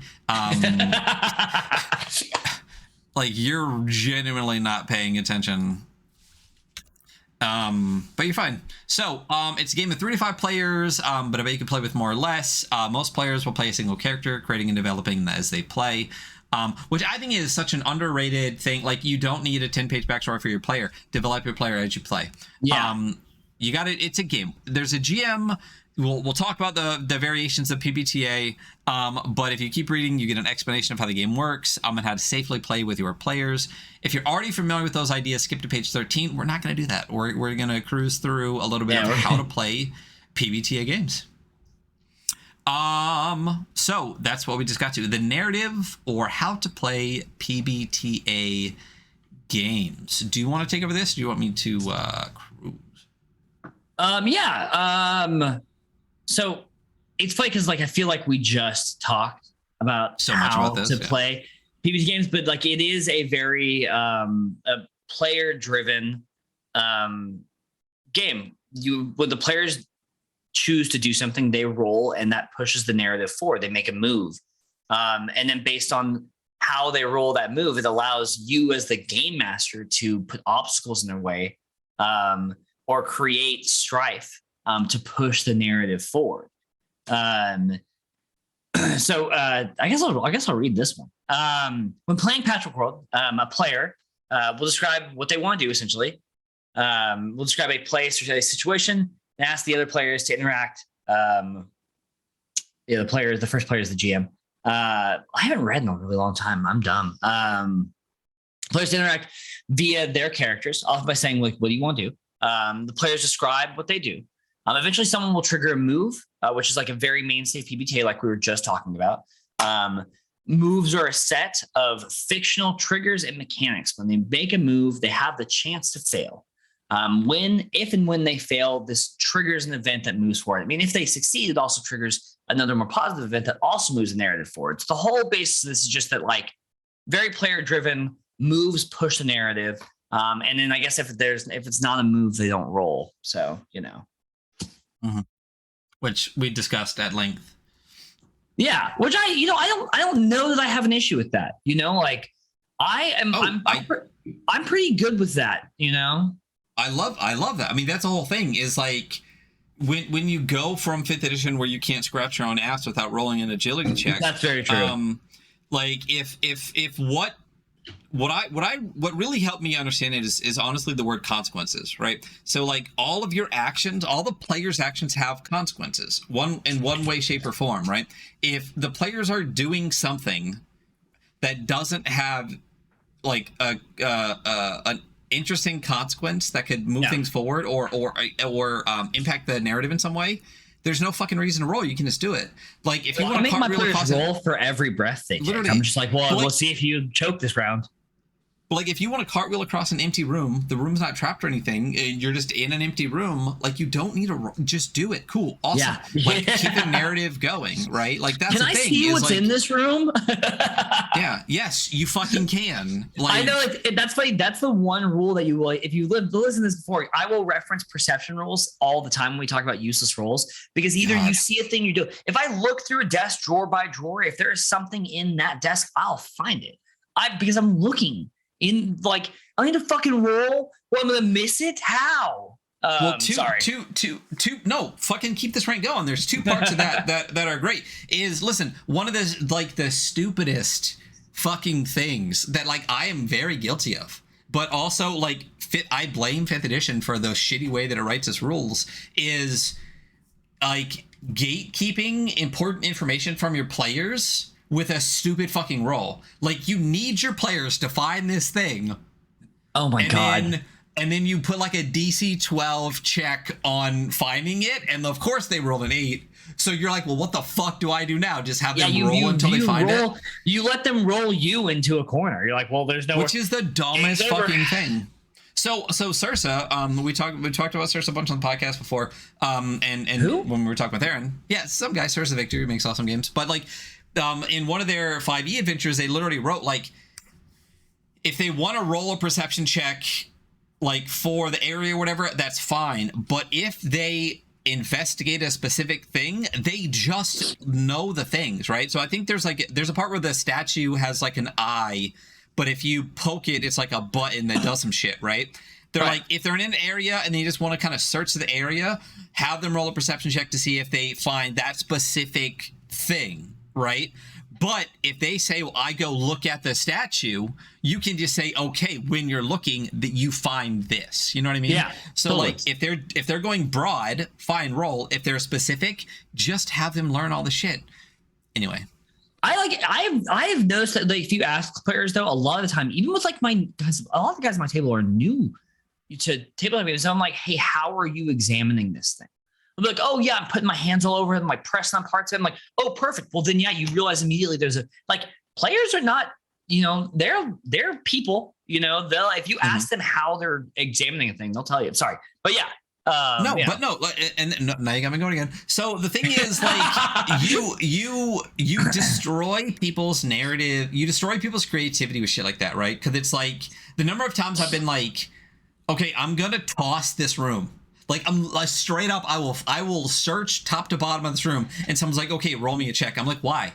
Like if it's hidden, if it's like a secret passage or some shit, whatever. But if it's under the goddamn mattress and you make me roll for a perception check, but I'm clearly saying I am straight up destroying this fucking room and looking for stuff, like you're destroying people's creativity because you feel like, well, what I want to do is this, and you're telling me that somehow, even though I wanted to do that, right, even though I wanted to do that, I somehow was incapable of doing this task because I roll. Like there's no.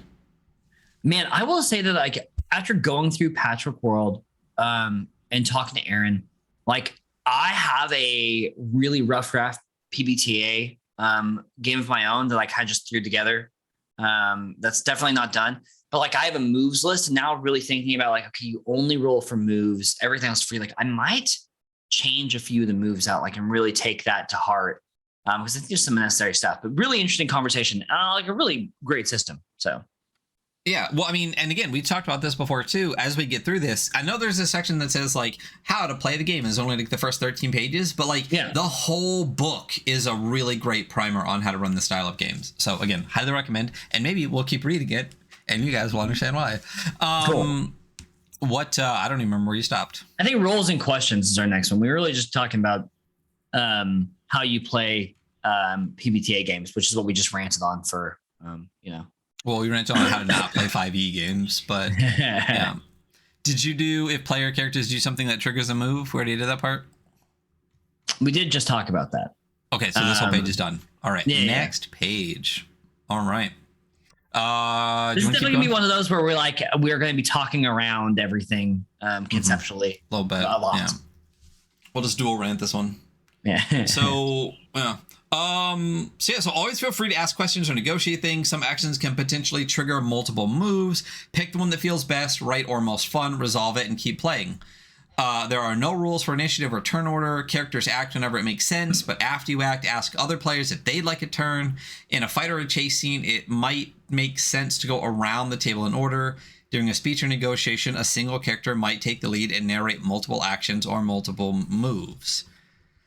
Again, I feel like I don't care what system you're using. This is good advice for literally anything you're doing. It really actually is just good advice, And once again, we're going to go through this, and there's a lot of stuff on here that's just like, it almost doesn't matter what you're playing. There's a lot of really just good advice in this book, Yeah. And there's not a lot of art in the book, but this is a very interesting piece. It's a really cool piece. The circus cannon woman. Yeah, it's clearly at the circus. This woman just has a cannon on her shoulder, and it's blasting in front of a crowd. And standing next to her is a clown bent over and another clown standing on top of them. Good times. Yeah. So, roles and questions. Want to keep rocking, buddy? No, this one's all you. Go for it. I want to hear you beautiful voice. All right. I'll get sultry with it. So most moves ask players to roll. The GM never rolls. An important part of PBTA, the GM never rolls. Nearly every time you roll, you'll use 2 6-sided dice, like the kind that comes with most board games. Sometimes you'll add a static modifier, but often you'll roll with the question. Quote, when asked to do so, the move will usually provide the questions immediately after. For each question you can answer yes to, you get +1 to the roll. So this is a part that I reread a couple of times. So this is a little bit different than like when we played like Victory Basic, like I said, where you get kind of standard stats. This one, you don't really get stats. This really... But again, we've talked about this numerous times. The rules of the game and the way that they're written encourage the way that you play. This game is this version of PBTA, the Patchwork and King version, is incredibly narrative focused, even more so than PBTA, which is based on narrative. So you literally get more points to your roll for answering questions about the moves you just made. So good. Absolutely. Well, and because you encourage players to ask questions and answer questions, which keeps the narrative going, which is great. You can negotiate whether or not you can answer yes to a question. For instance, many moves ask if you prepared something ahead of time. If you're in the middle of a fight, the answer is probably no. However, if there were broad stretches of time left undescribed before you made the move, you can probably say yes. If you're unsure or if there's disagreement over it, you can use the be prepared move to resolve whether or not you are prepared. And there are a couple of other factors. One is some moves and situations will give you a longer list of questions to ask. Go through them all, or as many as you want.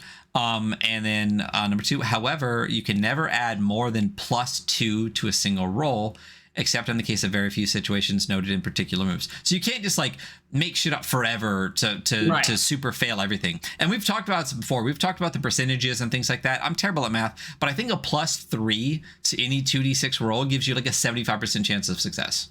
Like on average. There's a very, very high chance of you rolling the bell curves of the 7. So with the height of the bell curves at a 7. So with a +3, right? Yeah.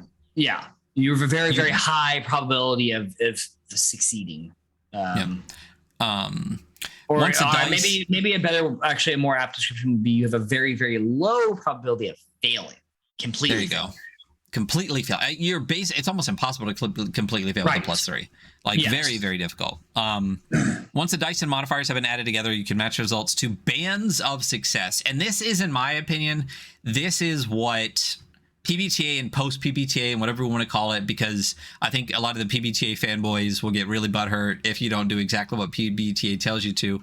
But like mixed success is something that I think is a hallmark of PBTA and the post PBTA, and this is what this is describing here. So on a 10+, you succeed. Some moves have specific effects that happen. Choose them and describe them.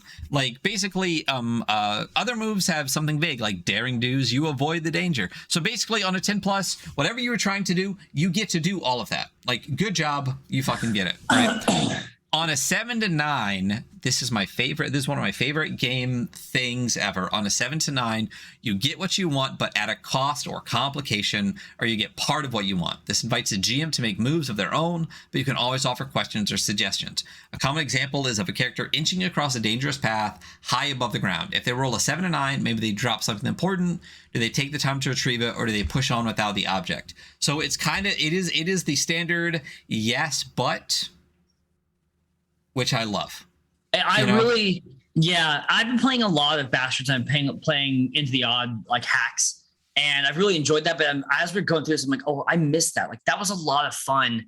Like especially as the game master, like this is like, it's funny because it's player facing roles, but as a game master, this is a blast to do because you're like, oh, cool. Like I love improv. So I'm like, oh yeah, totally. You do that. You make it across that narrow path, but you know, as you're making it across, it crumbles beneath you and you have to jump ahead. And now the path is gone for the next 2 people behind you or whatever. Like, it's just a blast, you know?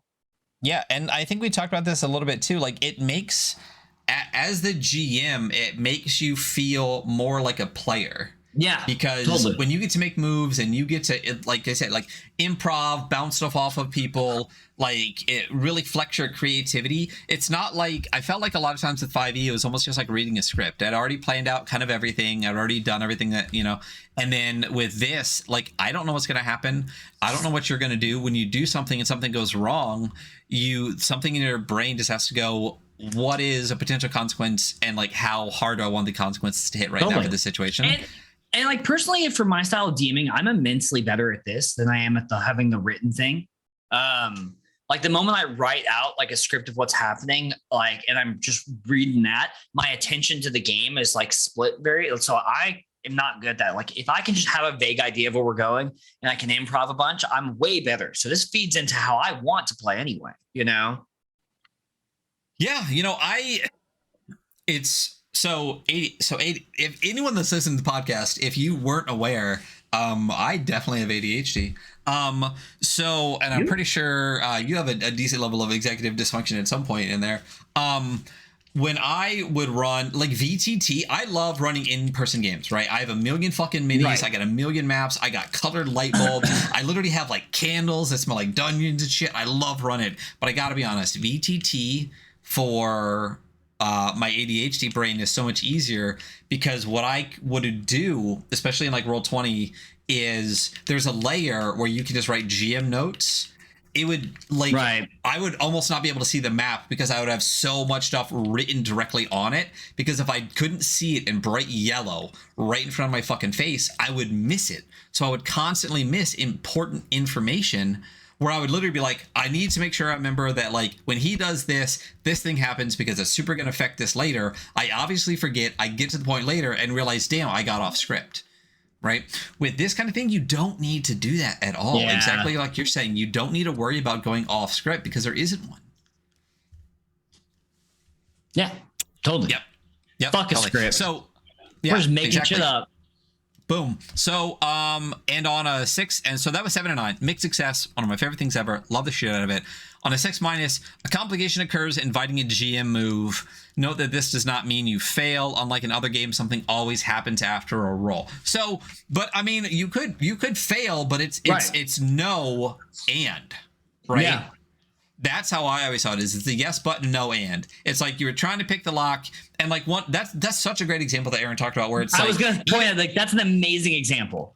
Perfect, because you can either just fail, but you don't just fail. You fail in a way that like the guard is coming around the corner, I think is what they said, or you do pick the lock, but when you open the door, there's literally a guard that heard your dumb conversation because you were probably screaming in the hallway outside about some bullshit, who literally you open the door like a blunderbuss in your face or something. You know, perfect example, really great way to do it. And like the idea of GM moves coming in is great. So I'm not going to go, okay. So the example written is literally what we just talked about. So we don't need to do that. So other roles. It's a very strong example. It's perfect because of like the no but, or like, yeah, like you can still fail forward, you know, like you did unlock the door, but you're fucked now. Like there's like 50 guys on the other side. There's like some shit going on where you're like absolutely like you open the door and walk into a gelatinous cube. You know what I mean? Like you fail hard, you know? I might use that one, honestly. That's a good one. But yeah, so other roles, right? Sometimes you'll be asked to roll the dice in different ways. First, a D6, which is shorthand for rolling a 6-sided die. There's also 2D6, 3D6, you know, whatever number of D6s, and then add them up. The other ways to roll is also a D66 or D66, which just means 2 dice and reading 1 is the 10s. And then 1 is the ones place, which I think we're fairly familiar with at this point. A lot of systems use, a lot of 2D6 systems use D66 or D66 as well. That makes sense. Yeah. So there's a nice little table that shows you the potential results for D66. So it's 11 through 66, but it's only 11 to 16 and 21 to 26, and it's all numbers that are between 1 and 6. That's how a 6-sided dice works, actually, just so y'all know. It's got 6 whole sides. No more, no less. But this page specifically is why I said, like, honestly, if I straight up, like, if I had a player that had never played RPGs, I would want to hand them this fucking book. Like, yeah. Because even something like this, like explaining in really well written, like concise terms what D66 is, because you know how many people that have played RPGs for a long time whose brain breaks on D66? Oh, totally. Absolutely.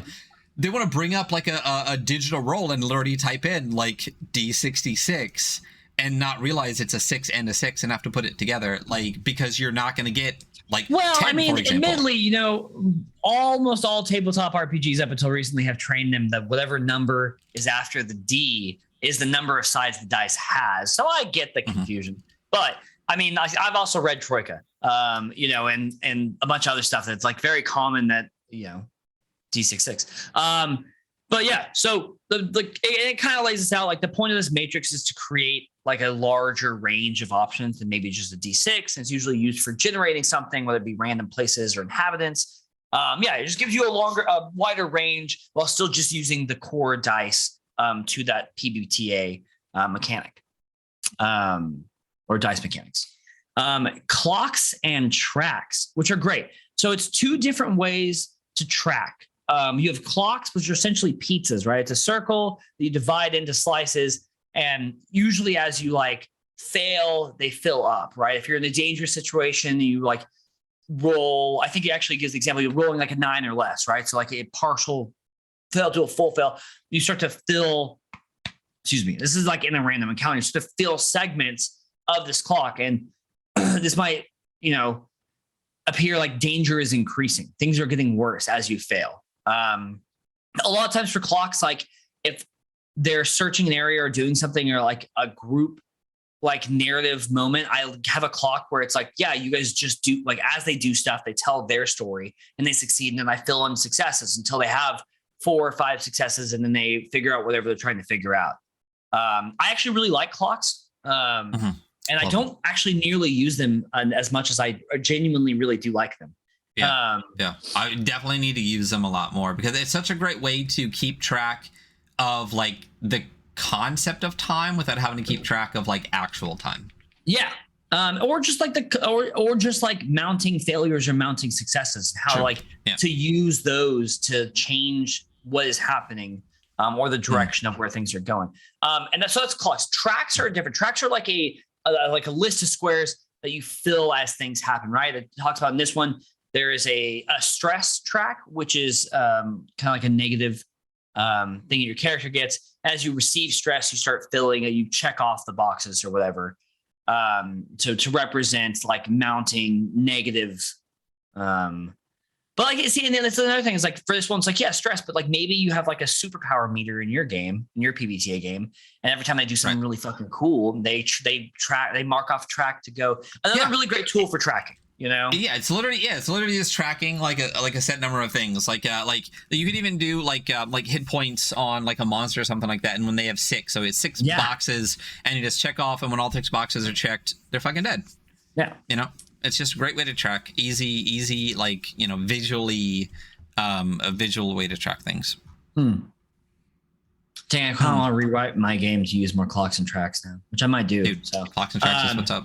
So yeah, I straight up like after rereading Patchwork World for this, and then also after I read Speedrun, like there are parts of the game that I'm running where I was like, I still read Speedrun actually. So dude, I didn't read Speedrun. It's good. Yeah, okay. You do. It's really fucking good. It's really good. I think it's so like that's such a funny like they got cease and desist. Dude, I love that. Like I think it's fucking hilarious. Now so I'm just like you didn't make like RuneQuest didn't make up the idea of runes. Like I think there's a few 1,000-year-old Scandinavian god that hung from a tree once. I have a real issue with that. What we want. And it's got this little gnome guy with a magnifying glass. Little feet out. Yeah, and this part really talks about like it's the responsibility of the players to make expectations of like what they want to do in social situations in the game like clear. It's a cooperative thing. And when you meet at the table, like the group discusses what the group wants to do in this game and like what their expectations are for this game and how to feel safe and fun. And this section that we're going to go through has questions to kind of streamline that process. In fact, this whole book is going to be a lot of questions that you ask yourself at the table, just in general. Yeah. Yes. Yeah. So questions. The following page is going to have a bunch of open-ended questions that help get players on the same page. I think it says they don't necessarily have to be answered beforehand, and all players don't necessarily have to answer the same way. The main purpose is to just get everyone's minds moving and thinking about like how you discuss the game and like what the game is. Right. Ryan, you want to pick a couple of examples? Yeah. Well, also I do want to point out this beautiful thing here where they reference these questions are adapted from the Same Page tool by I want to say Banque. I'm terrible at it, but it's hyperlinked out. So directly in the PDF, you can link right to the tool that they're talking about. Aaron. I mean, talk about digital tools. So yeah, there's like a whole page here. So I really like because there's a variety of different types of tools or a different type of questions here that are about the game. So one of the ones that I really like is like, how can players make their characters' goals clear? How far will they go in pursuing them? Nice. How much lead or prodding is the GM expected to give? How can the players signal that they're not sure what to do? How can the GM react to give them agency? Is a fantastic one. It's one that you don't even need to answer, but like just bringing it up to your players and being like, hey, like consider like at what point like are you going to like message out however you want to like, okay, I don't know where to go. Because like how many times you've been sitting in a room with your players and they've just been circling the drain and not asking any questions or being like, I got nothing left, Well, I mean, you also go to the thing where you're like, listen, I don't know why I need to tell you this for the 5th time, but there are no pit traps. Like you don't have to be careful. I promise you, you're not going to fall down a hole. You know what I mean? Just go forward, Yeah. But these are great. These are great questions. I think there's a lot of value in having open discussion with your table. Yeah. Especially if if you're moving game systems, if it's a new table, if they're brand new players to tabletop games in general, like a lot of these questions will do you a lot of good for setting expectations, regardless of whether or not they're actually answered in real time. Well, not only that, I mean, the very last one too is like, what safety tools do we want to employ to make sure players feel safe and comfortable with playing, right? So, like, we're obviously a huge fan of safety tools here. It's really important. It should be a basic part of session zeros and stuff like that. Anyone that is like, oh, safety tools, eat. That is a crazy reaction. Like, I mean, listen, if you want to go to your table and your table is like a weird group of dudes that like really push boundaries of humor, and like you guys are all okay with that, like that's fine. But like you don't have to use safety. You don't have to use safety tools. But that's why this question is so perfect too, because it literally asks like, what safety tools do we want to employ? And if across the table everyone's like, we know each other, we're good, cool, you just answered the question. Yeah, you know what I mean? Like that's literally like none is a valid answer. You know, like that's not how my table runs. No. Which is crazy because my table is like a bunch of they're one step away from murder hobos, but like genuinely there's stuff that they would not be okay. I know that there's stuff that they would not be okay. 100%. I mean, the average normal human being, but like if literally everyone looked around and went, nah, we're all fucking psychos, it's cool, fine, but you answered the question. You know what I mean? Yeah, like, totally. Also, leave that fucking table. Yeah. Well, yeah. I mean, yeah. Yeah, I mean there are things that are literally just like, if someone's like, nah, I'm good with this, I'd be like, all right, well, deuces. I don't need this person at another table. So maybe maybe that question has a lot of different functions actually. Yeah, exactly. And that's the thing. Again, like we said, like some people are literally and it could just be safety tools that you want to use. It could be like, well, I'm a huge fan of the X card, or I don't really like the X card, and then people could just be like, okay, let's just do lines of veils and move on. You know what I mean? Like, boom, done. You know. Do you want me to take who we are? Sure. So what did we just ask? What do we want? Huh? What was the first question we asked? Oh, what we want. Yeah.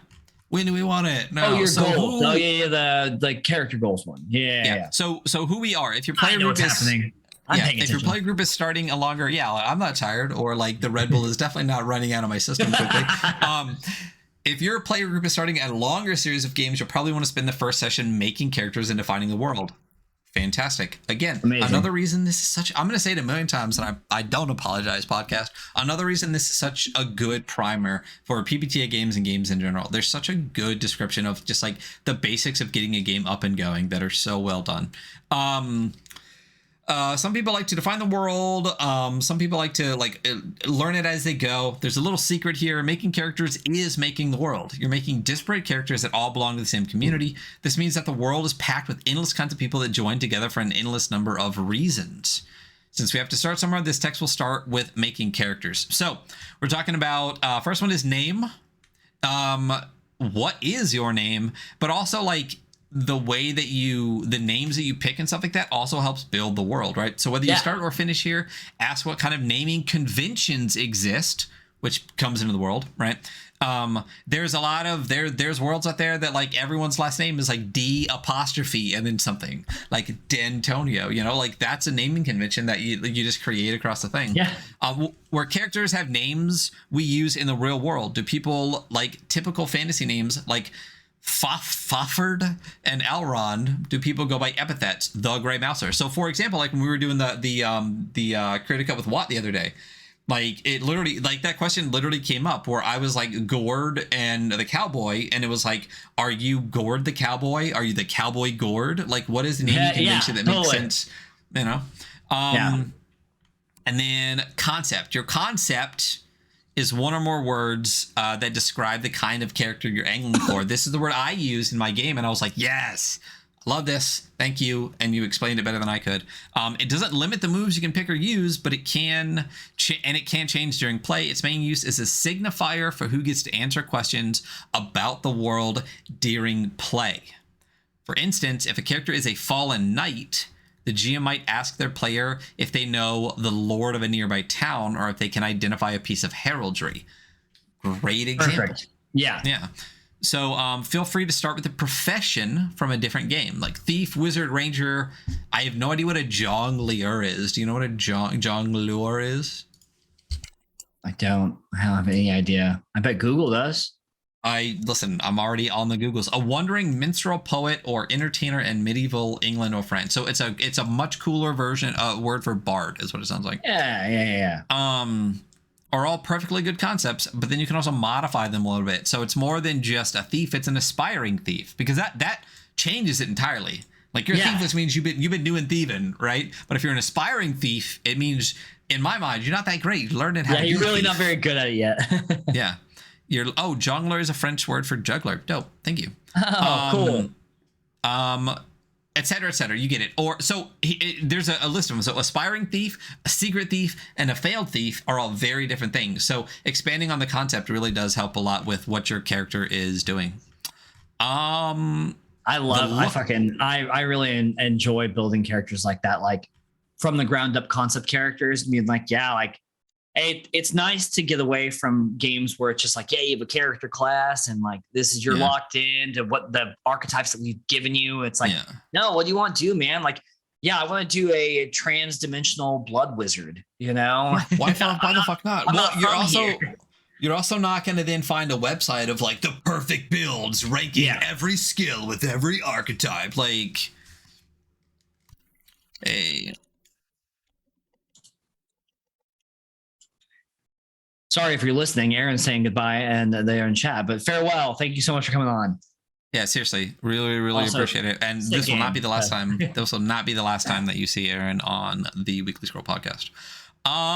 So this is what your character looks like. For example, there is I'm gonna say it's a whale. Are you seeing whale here? What? Or are you seeing frog? I've seen mushroom frog, but so I thought mushroom early too. But then I was like, okay, but you know how like the bottom jaw of a blue whale is kind of ribbed like that, you know, like white. You mean like a humpback whale? Yes, sure, yeah, humpback whale. So I thought it was like, well, maybe that's that, or it's like a frog thing. I wasn't sure. I'm seeing frog. I'm going with frog mushroom guy. You know, frog whale mushroom guy holding up a fart. With a cane that has 4 feet and rocking just the open toe sandal with his dashing jacket. Know that, like, it's like wearing a suit with open toe sandals. Straight up, I'm talking suit with like leather gloves. He's got what's the pre-tie thing, like the thing ascot. That like the ascot. Yeah, I was trying to get to the Scooby-Doo guy, Fred, and straight up fucking open toe sandals with his dapper fucking suit. So that's the look that this guy has, and that's what we're talking about here. This is what someone sees when looking at your character, and note, your look has no mechanical effect. Looks cannot trigger moves, answer questions. If you feel like something from your look should be having more of an impact on the game, consider it a personal tag. We didn't get into tags. We didn't talk about tags. I meant to talk about tags. I hate tags. But we'll get into that. So personal tags, maybe I'll like them better in here. Let's see. You start with 2 personal tags, but you can gain, lose, or change them pretty easily. Tags are noticeable like looks, but they affect moves. However, they don't grant bonuses or penalties. Instead, they indicate to you and the GM when you might be able to trigger a move and what kind of consequences might follow. I like the idea of tags, and I like why people use them. Excuse me, I think I don't like using them. But I think they're great for people to use, if that makes sense. I think maybe I'm just being a little bitch about it. So, for instance, someone might have the personal tag inhumanly tall. Because of this, the group might decide that this character can look through a window the others can't, and is thus able to inspect the area on the other side of the window. If the same character rolls a 6- while trying to sneak, though, the GM might declare that they get spotted. So we're talking about tags here. Not a fan. What are your thoughts? Oh, you're not a fan of this? I hate tags. Oh, I like it. It gives you some character like benefits to like work with that might give you drawbacks in the situations. I think the tall one's a really good example. I think it's a great example, but I feel so what I said was that I like the idea. Okay, so here's the thing. I like the idea of tags and why people use them. I don't like using them because I feel like you're creating like an almost like a middleman situation, because like in my personal description, I can just write inhumanly tall, right?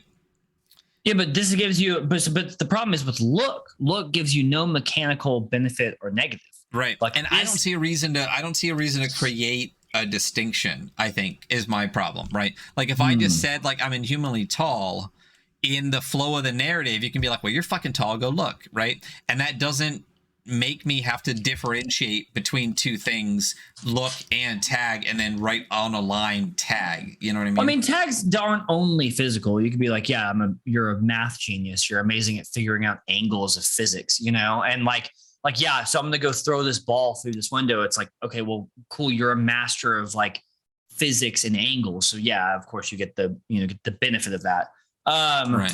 But I think also people need tangibles to reinforce character concepts. Like, whereas like you or me might be like a more experienced tabletop player and we can make a conceptual character and be like, well, like, and I'm very honest. Like, if I make a character with a certain concept, I'm like, well, then they obviously suck at this. So if I do this, like I'm going to be bad at it. But this gives somebody something more tangible. It's like, oh, like my character is this and 2 tags, this and this. And these are the things that describe them. And like, it gives them like a tangible.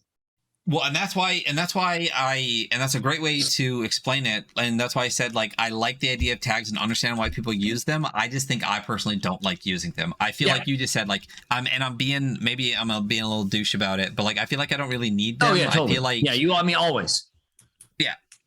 Yeah, all the time. Big douche here. I was like, are you just really gonna let that fucking slide? Okay, cool. But I think what you said, like, I just don't feel the need to use them because we played so many games and like I get it, you know what I mean? Yeah. But I totally understand why people do use them, and I feel like there is a curve eventually where people would like get away from potentially using them a little bit in their games because they're just like, no, I get it. And like you said, like, we're honest about the way that we play the game. So it's one of those things where it's just like, I totally get why people do, and I think it's a great concept. I just wouldn't really use them a ton in my game, and I don't see a reason to. I had a problem with this playing adepts with the test group because the characters are so conceptual, and they're like so something like this, like tags. I'm like, oh fuck, that'd be like a really good idea for my players to like give something to hold on to with their character. But yeah, I like it. I think it's a good tool. You know what? As I'm sitting here thinking and listening to you, you know what I think might be what I don't like about it? I feel like I don't like being told what to do. And I feel like it's, again, restrictive in a way where it's like, make 2 tags. And I'm like, but what if my dude, I could think of 1,000,000 tags for my guy. You know what I mean? Like, I feel like you're boxing me in here. You know what I mean? Like, I think maybe that's what it is deep down as I explore my psyche. I feel like maybe that's what it is. Where I'm like, why do I just get to? I sometimes like having rules that not necessarily box you in, but guide you, because I find that like having rules created and working my way around the rules or bending the rules or like using the rules to their full logical extent, is very interesting. I don't disagree with that. But I also, in my mind, I do a lot of magic, a lot of wizards and shit, and like magic with rules is 100 times better than magic without, because you get to take those rules to their maximum extent. But I'm rambling. You like wizards and stuff? Yeah, I like wizards. I didn't trying to create a whole game where we're all overpowered wizards. So didn't ever know. So so that's what tags are basically. It's like, so you got looks and you got tags. Tags are things that can affect the roll basically, and looks are not. So you can look however you want, but it doesn't mechanically affect the roll. If something would mechanically affect the roll, it should be a tag, not a look. There is one part, be cautious about choosing things like race, gender, and disability for personal tags. If a player wants a tag using these types of attributes, they should work with the GM to decide. And if you, the human player, don't belong to a marginalized identity, don't put it in your personal tags at all. Yeah, maybe you just don't. Yeah, seriously. There is a section here on drawback and benefit. The other mechanical effect of personal tags is drawback and benefit. Now, see, this makes me like it more because it gives more of a mechanical, more to it, more depth of stuff to it. So to mark drawback, a player turns a roll result of 7 or higher into a 6. They mark an experience and describe how one of their personal tags made this happen. To mark drawback, a player turns a result. So basically, you purposely fail the roll and then gain experience. And then to mark benefit, a player turns a roll of a 9 or less into a 10. They describe how one of their personal tags make that happen. So yeah. So do you want to hit goals? Yeah, absolutely. So characters are an experience by completing goals. you write down, I'm losing focus in my camera. You write down one goal during character creation. You can have more than one goal, but the ones that you don't write down don't get you any experience points. At the end of the session, if a character is made, this is a very PBTA thing. If at the end of the session, if you make progress towards your goal, they're going to mark a single point of experience. If I know anything about PBTA, that's a thing. I actually really kind of do like that a lot. If the goal is completed or the character gives up, they have to erase it and write a new one, essentially. Mm-hmm. Yeah. So moving on. Also, there's this art, this dude with his glasses really examining these gems, these crystals. Gems growing on trees. Yeah, right? Yeah. Appraising them. Moves. So we've kind of gone over that. There's a default list of moves, and it's in a separate document called the Patchwork play materials. And I don't know if it's in the book because I only have digital. There are default moves, and these moves are what like move the narrative. These are when you roll. This is where your potential to fail is. Any character can trigger any of the default moves. The character is also going to pick two, I believe. Each character picks two. Yeah. Chosen moves, which are more specific, and they don't have to relate to your character concept or each other, but they can. However, do note that chosen moves can be vastly different in tone and can lead player behavior. Essentially what your player can do in the game is going to dictate how they behave within the structure of the narrative of the game. Very straightforward, but good to have it written down. Yeah. I mean, that's just the concept of like what you're able to do will determine most of the things that you do. Like if I'm not able to do something, I'll generally not do that thing often. Yeah, exactly. So yeah, if you're unable to do a thing, you won't do it, which is, how things work inherently. So tracks. So there are a few different tracks in the game that you'll fill. It's stress, hex, and experience. You start with 0 boxes. Stress and hex are kind of your negatives, right? They're when bad things happen. Stress, I think, is more physical. Hex is more magical. And experience is experience. You get experience, and you use that to get better. Stress represents your ability to continue with your day. It fills up when someone hurts you or you exert yourself extremely, right? So if you take damage or whatever, you take stress, and then if you do something incredibly hard, or maybe you do something incredibly hard and you don't totally succeed, you can take a little stress from that. And hex is the magical variant of that works, when you're very exposed to high levels of magic or weird magic shit, as I would say to my player characters.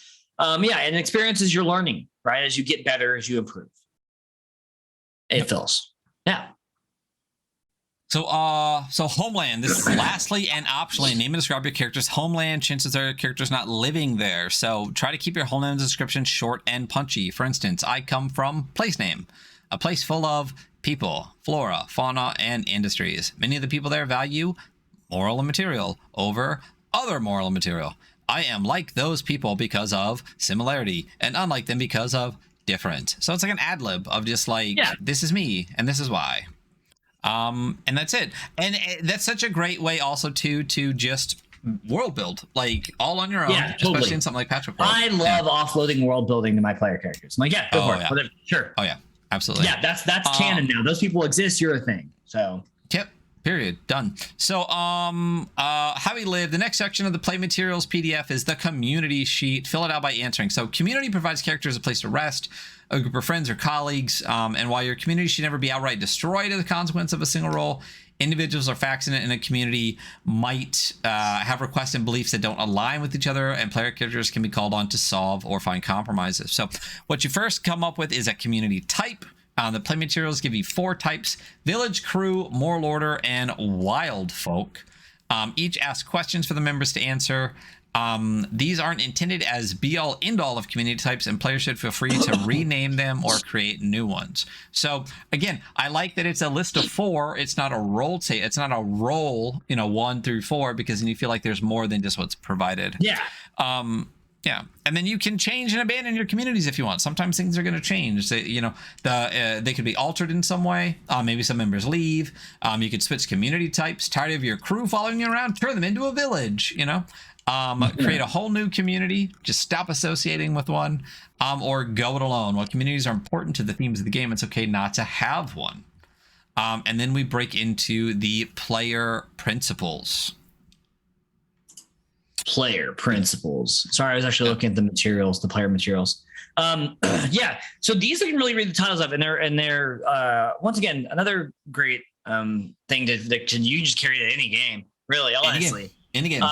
Because I think the entry for this is like, the social skills involved in playing an RPG, whether with friends or strangers, can be hard to navigate. Here are a few principles that I try to keep in mind.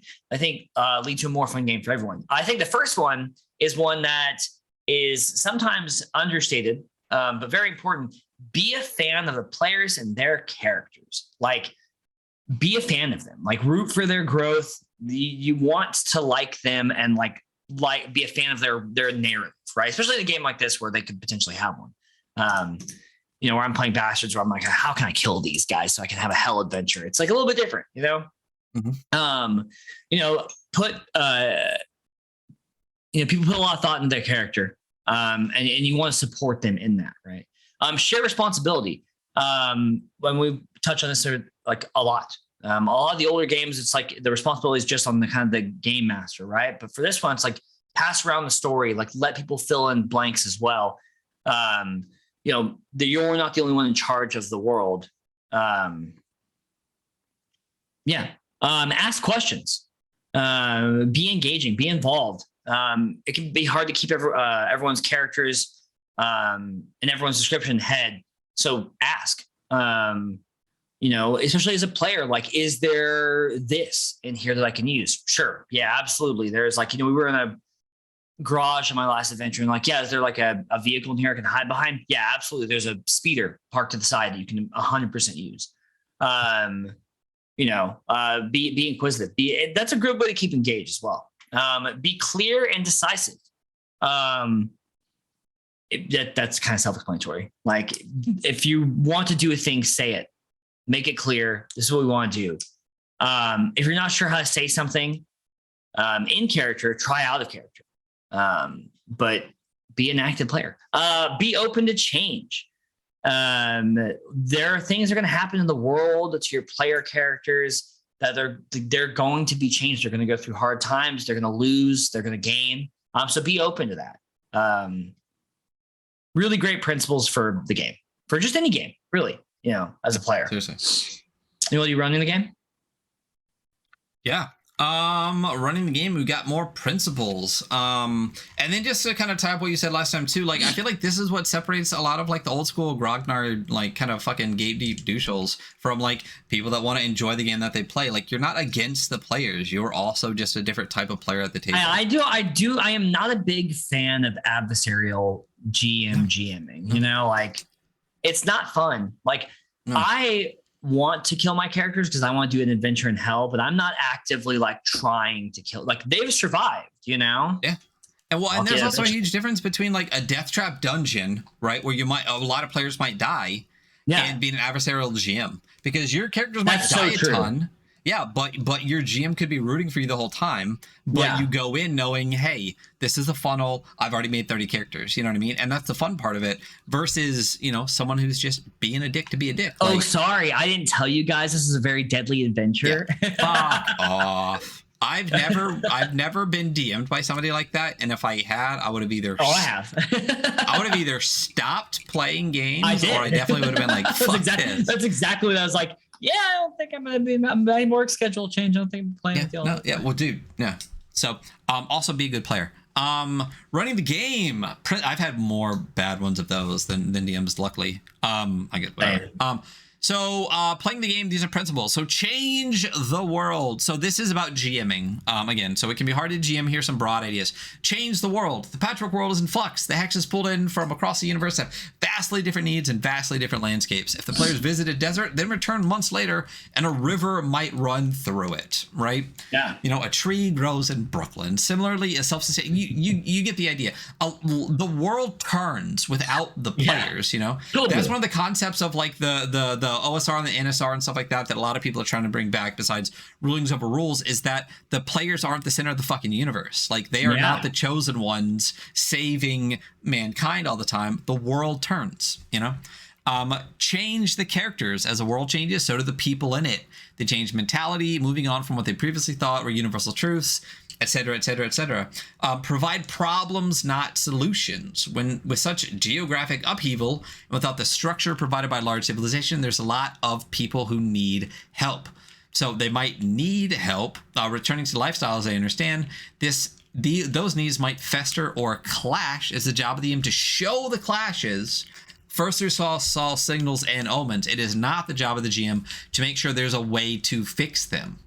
You might have a couple possibilities, but the players are resourceful. Let them do that. So problems, not solutions. That, I think, is another hallmark of what I consider good gameplay and what's bad about 5e, where a lot of 5e, you go into it with literally like things like Critical Role and a lot of the adventures and a lot of the GM tips literally like have you basically write a story and then add sections where you can have the players roll. Yeah. And it's all predetermined. You know what I mean? Yeah. Don't fucking do that. You're providing the solutions and you're basically guiding them towards what you want them to do, not allowing them to make their own choice. Leave blank spaces. The world is unexplored. Let it stay that way. You don't have to answer every fucking question, you know? Leave some hexes where that are curious about. You might not go to it. And then again, be a fan of the players and the characters. We've already talked about that part. Like, root for your players, you know? Yeah. Don't be a douche. Don't be adversarial. There's also a piece of art here. It is really weird. I've never, like, you know, I've run so many games at this point, and I've never been in a situation where I am like rooting against my player characters. Like it just seems weird. Like those, aren't you at a table with your buddies? You know, do you really hate your friends that much?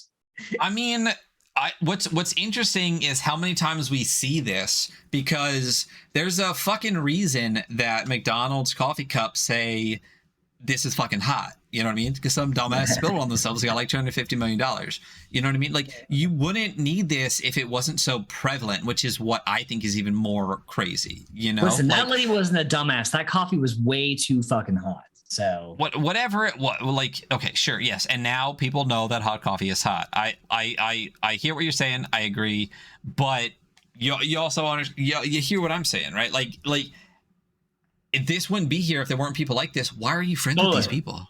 Why are you friends with these people? Why do you hang out with them? What is wrong with you? Just stop. And then there's a picture of a guy. I'm gonna say, is he eating that one, or is the one just hanging out inside its mouth? But there's lots of cats, so it looks like my fucking nightmare. Is he made of cats? Like his right hand seems to be and the whole left arm is like falling off as cats. Maybe he's slowly turning into cats. Turning into cats. There's a lot of art from Kevin Budnick here, and man, I feel like it's very Patchwork World though. So moves. We got some default moves. And I like this section better because it's not a list. So we already have a list of player moves and stuff like that. A lot of the moves feel a little bit more like skills than moves, which I like better than like the basics. But like this talks about GM moves, and this whole section is about GMing. So when players roll 7 and 9, they generally do what they were trying to do, but with the complication. So a lot of times you'll see in these kind of games, it doesn't say like when you hit a monster, the monster does this. It says like if you fail, the GM gets a move, right? And that doesn't always mean the monster hits you back, right? It could be a million things. It could be more monsters coming through the door. It could be a pit trap opens up. It could be a million fucking things.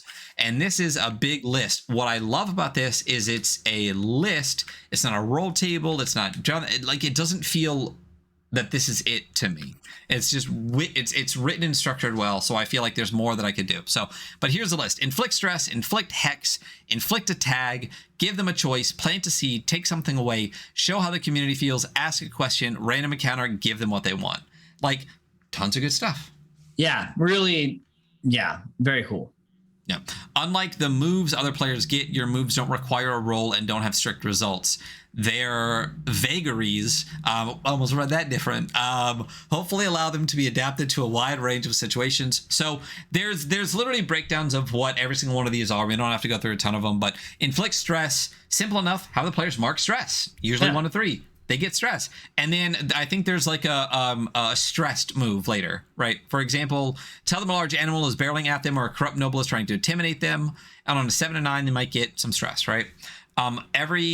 Even once you begin inflicting stress, it can start low and go up as high as you want, et cetera, et cetera. Inflict hex. And this is for you magic boys, or you boys that like the magic. Probably less common. Hex usually comes from dangerous magical sources. I feel like hex is Patchwork world specific or worlds like it. This is definitely specific to this game. This is a part that's maybe not as primer, because you might not have a world where magic corrupts, but in this world it does. So hex usually comes from dangerous magical sources, which means like a swamp irradiated with cursed energy, or a botched spell, or an angry haunted doll. I love this. Me I love too. hex. Makes me feel good inside. I enjoy magic that is difficult and dangerous.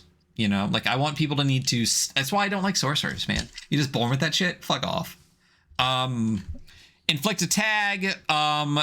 We already talked about tags. The witch mentioned a witch might give you the tag shrunken, so you could have like a shrunken head. That sucks for you.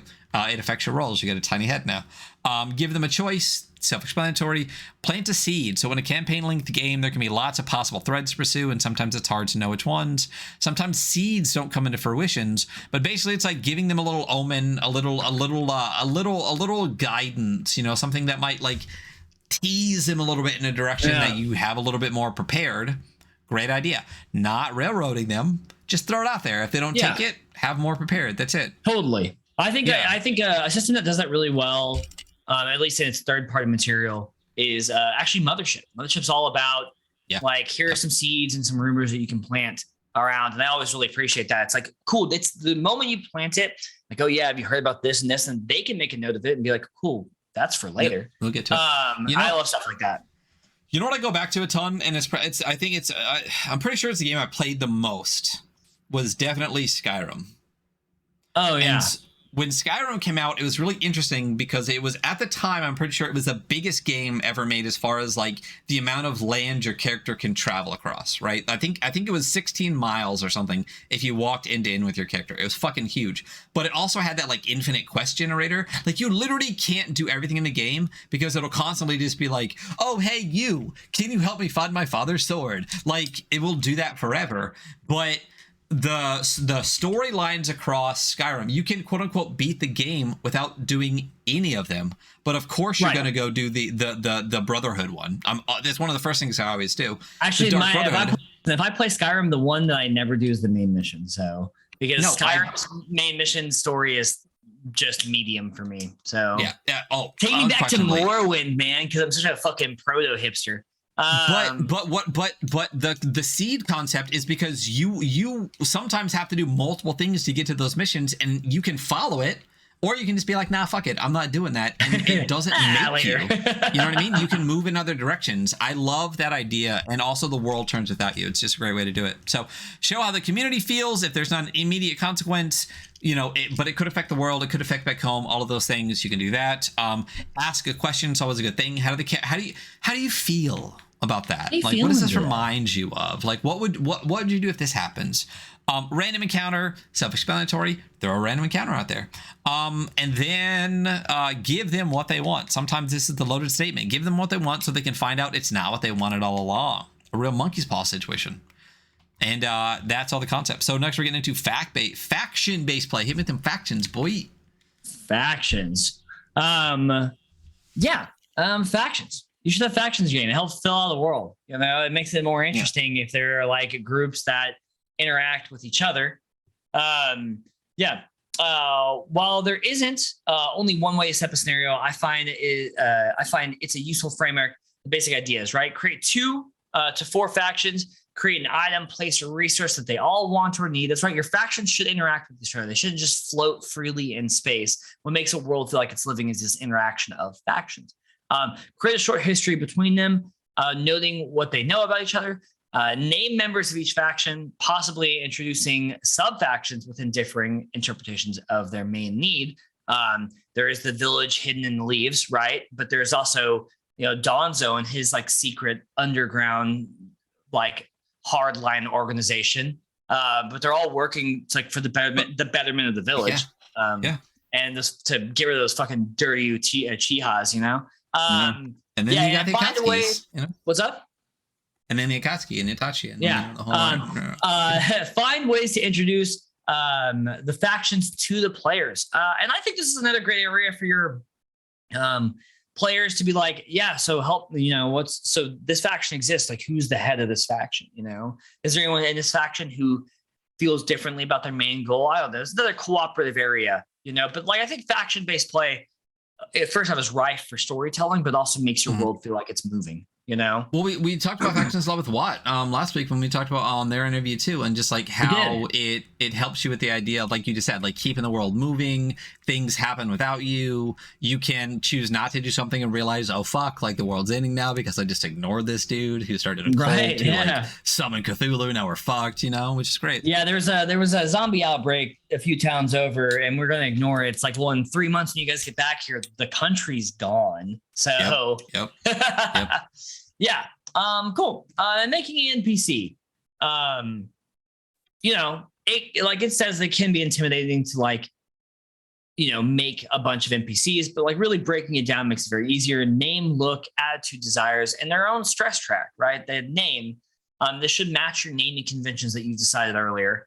And another thing is make it easy to pronounce and remember.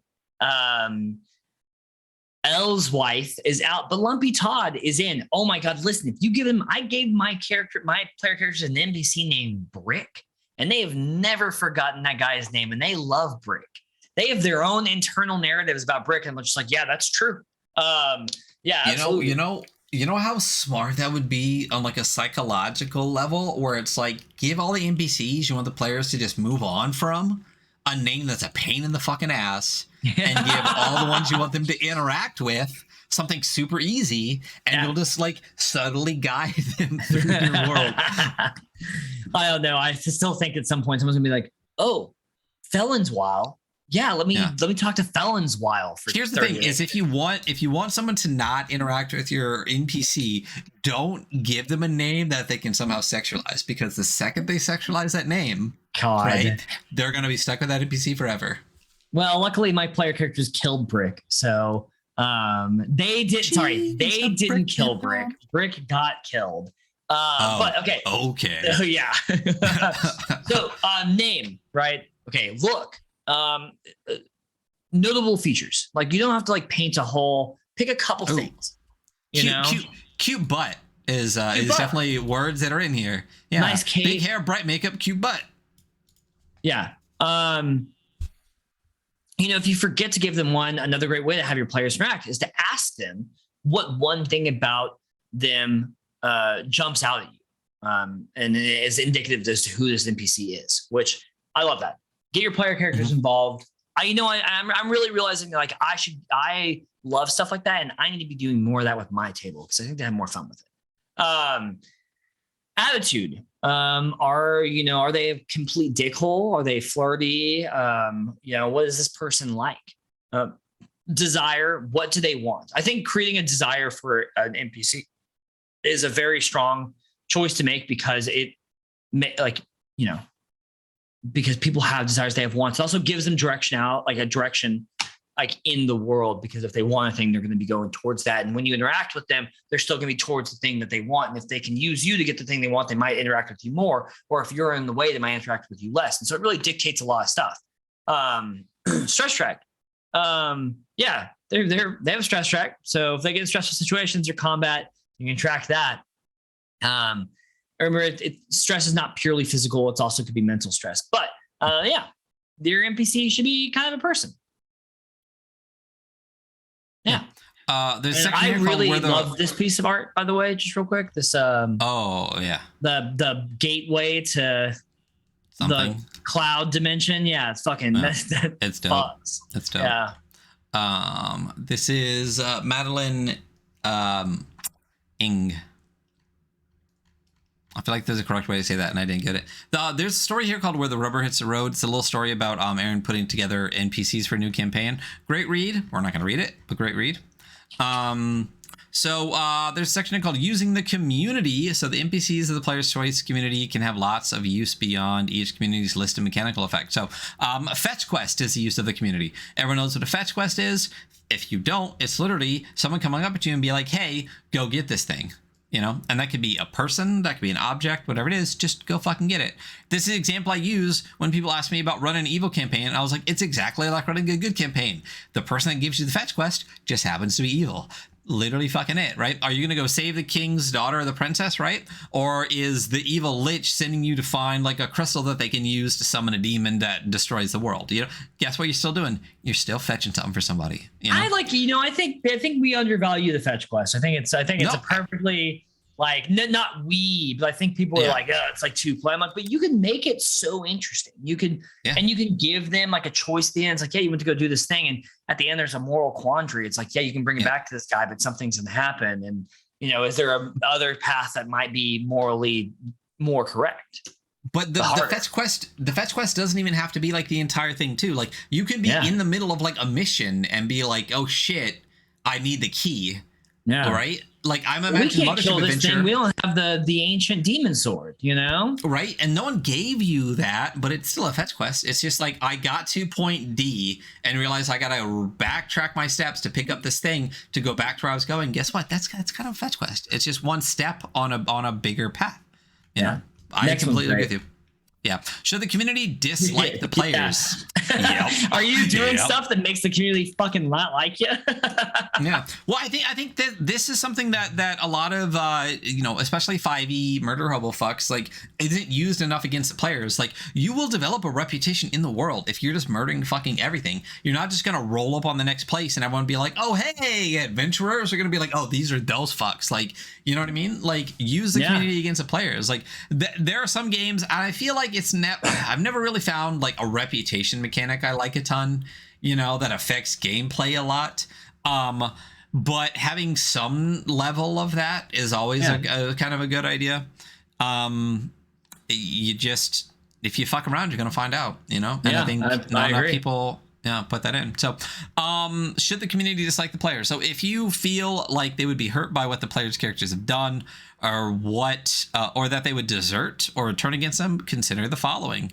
Have a community member speak out against the characters. Have a community member agree with the characters in ways that take them to illogical steps. Ghost visits, like a Christmas story. Yeah. On difficulty, probability, and getting hurt.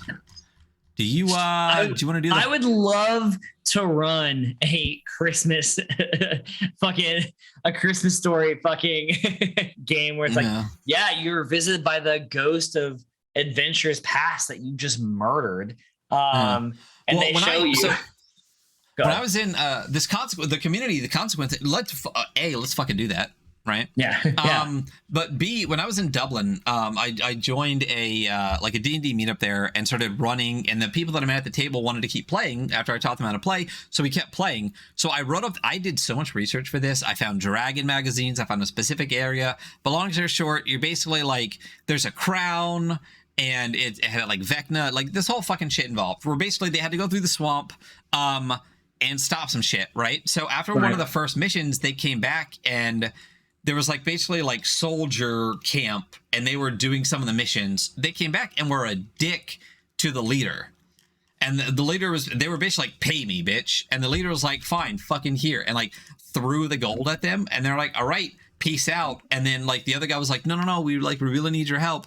And they're like, nah, fuck that guy, we're leaving. And the guy was like, all right then, fucking bye. But the people were kind of dicks. And I was like, I don't even want to play these people anymore. So I was like, okay, so let's do the logical conclusion of this, right? You chose to leave the swamp where they told you if you didn't stop this thing, the world was going to end. You traveled for 3 days, over the horizon, you see a black cloud forming. A wave of death comes through. You're all fucking dead. The world has ended. Good job being assholes to the guy that paid you. You know what I mean? Like, it's so funny. It's funny because like I play with a table of like really good people that act like assholes in game, and so I would love to for that to play out in a different way that continued forward. It's like, yeah, the world ends now. Now what are you guys doing? You know, and all you had to do is not be an asshole to this one guy who's giving you missions. Good job. So, on difficulty, probability, and getting hurt. When rolling 2 dice, the average of the roll will be a 7. That's how math works. I don't know why. I suck at math, but we know it's a 7. We've talked about this before. Yeah. So this means that for the most part, the players will succeed slightly, right? Because 6 is half, 7 is slightly more. I don't understand why it's a 7 instead of a 6 when you're rolling 2 6s. Always going to blow my mind, but it is. They say that I don't consider this win rate necessarily good or bad, but it is significantly higher than many other games. But that means the average will fall into the band of 7 to 9, which means mixed success, which is the best part of the fucking system. So, if any of the players, it's the best feature of, you know, the whole concept of mixed success is the mixed success. If any of the players at the table want the game to be harder, there's a hard mode, which is cool. Connected to mechanical difficulty is a proximity of injury and death. In Patchwork World, stress and hex don't heal naturally over time. This is partially a design response to the higher probability of successful rolls, but it's also because filling either meter isn't an immediate lose state, which is great. As Patchwork World is, first and foremost, built for multi-session campaigns, it assumes the players will get many chances to engage with the list and the exhausted and hex moves. So you're gonna fill that track multiple times without dying, basically. Yeah. And that's a great thing. Do you want genre considerations? Yeah. You know, the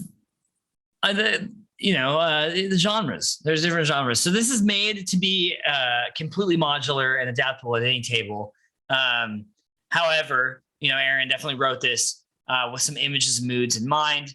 So it'll probably be better suited to games that don't rub up against that. Here are some of those ideas.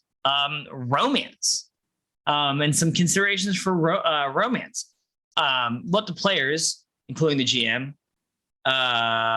opt out of romance at any time, which is great. Don't force romance. That's fucking bizarro. If you weird. Force romance, it's so weird. Yo, it's so fucking weird. I don't listen. Having romance is not that weird. Not really my thing, right? But whatever. Play the game however you want to play. But like forcing romance, like, listen, that's fucking weird. If you don't know why, right? Or let's say romance is a really nice way of saying the things that we're also talking about, because I feel like there's a little bit like, you know, you can get weird if you understand what we're saying without understanding what we're saying. Just Google why Adam Koval is not in the fucking ttrpg industry anymore, and you'll understand like what not to do. Yeah. And don't use character feelings as a vehicle for player feelings, i.e. like don't use in-game romance as a vehicle for out-of-game feelings, which I've also heard people doing, which is also weird. Let players explore what kind of love they're interested in: romantic, platonic, monogamous, poly, casual, long-term. Don't be a creep. Don't be a creep. So, there's a lot of white space at the bottom of this page, and I kind of wish they blew this up to like maybe like 96 and just like fill the bottom of the page with like this part. Like, this is the basic rules. Like, come on. In fantasy, Patchwork World's considered to be a fantasy, right? Having power to fight back against forces that oppress you, not having to worry about money, being able to love whoever you want, having a found family that accepts you for who you are. Oh man, definitely fantasy. Just throwing that out there. Damn, bro, you okay? You want a hug? Yeah. This means the game might be unyoked from the classics of the 20th century. Serfdom, misogyny, slavery, and other staples of medieval fantasy are not the default here. The player shouldn't justify anything in game with phrases like, "That's how things were in the past. Fuck, I hate that shit. I hate the fuck out of that." People are like, "Well, it was." I'm like, so we're playing a fantasy game. We don't have to, like, just because the real world has been historically terrible doesn't mean we have to sit at this table and perpetuate historical terribleness. Listen, so the Little Mermaid was actually originated in a Nordic country. So, and like light doesn't penetrate. Fuck you. And then tone. And tone springs from genre in a number of ways. Aaron says that they're not here to tell you how to run or play your game. However, they'd like to flag a few things they're feeling and writing down the moves and encounters, which are few of the few components of the game that can point directly towards certain tones. But very true, right? I think the moves are really going to push the tone of the game. You know, when in Broken World, which is the Kill 6 Billion Demons, like you can like sit and stare into, like meditate and stare into the great flame to get answers from God, essentially, right? Or like, you know, when you want to attack, you're reaching heaven through violence. It's very thematic, very tone based. Yeah, so most playtesters have leaned into the weirdness and humor. You can play a raccoon thief who worships the god of seeing through walls, or you can play a necromancer cursed to inhabit the body of a Muppet. Read it. I think this is basically Adventure Time. Just start with some weird and whacked out things. And eventually, if your path leads there, do some character development. Muppet Necromancer, that's on the list now. Yeah, there. Fuck yeah. So Kermit good. the Frog. You can also start with a more traditional fantasy game. I made this game in order to divest from that, but I'm not going to like come to your house and stop you. You can be a fire thief wizard, you know, do that. Like tone is very important to your game, and let your player characters you decide what the tone is. You know, how fantasy are we going? Are we going full bore Adventure Time? Which I love. I'm all for that whimsical shit. Or, you know, are you Ryan? Is this a gritty blood fantasy where you're killing and being killed, or not being killed, but like, is it gritty and being killed? That's fine. You know what's funny? I can't remember the name of it, but we'll talk about it during Zemo. But I put on the list a project that they called it a whim dark adventure, so it's like both dark and whimsical. I was like, oh, really? Okay, this might be a solid that sounds middle genuinely ground. disturbing. Usually, when things, and then we talked about this with Watt earlier as well. Usually, when the more whimsical things are, when they become disturbing, the gravity of how disturbing they are is so much heavier. Yeah. Speaking of Adventure Time has a lot of stuff in it that I'm like, oh fuck, I could not watch this if I wasn't sober. And emergence over realism. This game is not about realism. It's more of like an emergent narrative, right? For instance, in a realism game, a character might not be able to sleep in heavy armor, and they might be barred from entering a peaceful or formal place. It's not the case in this game, though. Instead, figure out why the character is absolutely allowed to keep the armor on at all times, such as did the advancement that granted them that move also teach them bodily control so that they can wear it in bed. You know, they're just so apt at wearing their ultra heavy armor. It doesn't bother them. They can swim in it, maybe. Are certain classes of people, particularly those to which the heavily armored character allowed to wear armor wherever they go? Can armor be peaceful and or formal?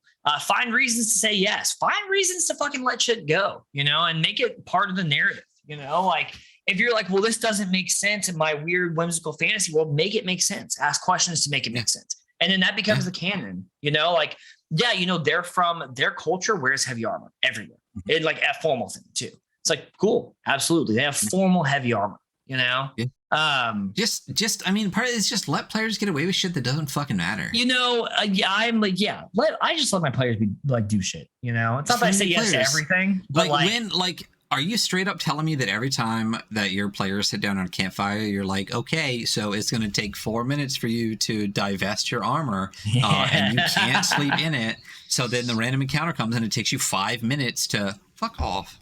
Yeah. And then after that, we have a sample of play, which I highly just reading. I've read it and we'll let y'all read it. And a sample adventure, which we don't read on here because by the book. By the fucking book. Yeah. And then at the end of the consequences for this sample adventure, which I do love. And then we get to the appendices. Great page here. The appendectomies. The appendectomies. That art is sick. Yeah. Getting all so my for appendices podcast removed. land, it reminds me of like a picture from like the old West times. Like it's all, but like the face is like all scratched out, but they have a nice ascot-y thing on and like a jacket. It reminds me of like the death photos that people took in like the weird like early America stuff, and the face is all scratched out. It's dope though. It's sick. Check it out. Okay, so I think we got in appendices. So there's like 14. So the first one is a D66 table for personal tags. You got any that stick out to you? Let's see. I really like long limbs. I don't know why. And then I don't know. There's a couple of good ones. You know, Okay, really so hot. I'll say my really hot's dope. Right next to it is probably my favorite one. It's literally made of wood. Literally made of wood. Literally made of wood. And then there's more. We talked about that, cute butt, all that stuff. Appendix B is character concepts. It's all these for the most part are D66 tables. There's some fun ones: Moon Worshipper, Jaded Warlord, Rag Pickin' Scavenger. Great. Last of a Fallen Order, right up my alley, right there. Very cool. Yep. Appendix C, Random Encounters. Do you want to pick one out? I kind of want to roll for one, actually, if that's cool. Oh, fucking roll that shit. It's a D6 and a D6. I know what the fuck it is. Hey, listen, if you don't know, 34. If you check earlier in the book, it will tell you exactly how it is. A stampede of small dogs that cannot be stopped or reasoned with, only avoided. Perhaps escaping from an evil puppy mill, startled by a sudden noise, or just migrating. Just wild dogs. That's so great. Like, so now you're gonna make me want to do this real quick. I'll just do one real quick. So I got a 23. So 23 is I went way too far. 23, the greatest pea farmer of all time, laden with sacks of dried peas of every color, looking to sell peas. might need an escort. Aaron, I fucking love you. This is hysterical. Okay, so next one, we're getting to. Oh, and then there's a Toothman. Toothman. Yeah. Appendix D, hex features. Roll me a D66 for what kind of what you got on a hex there? 61. Blue ocean with a bit of coastline, and I got 51, a crusty desert. Yeah. It's all about that crustiness. Crusty desert. Oh, Appendix E, questions to ask players. What do you got for what's your question? Is it 66 again? It's 24. Dope. What do you got? What people take pride in. Oh, that's nice. I got a 64, which is where do people go to hook up? Hell yeah, brother. Yeah. Kissing hill. Yeah. Make out cliff or whatever. Yeah. Rim job valley.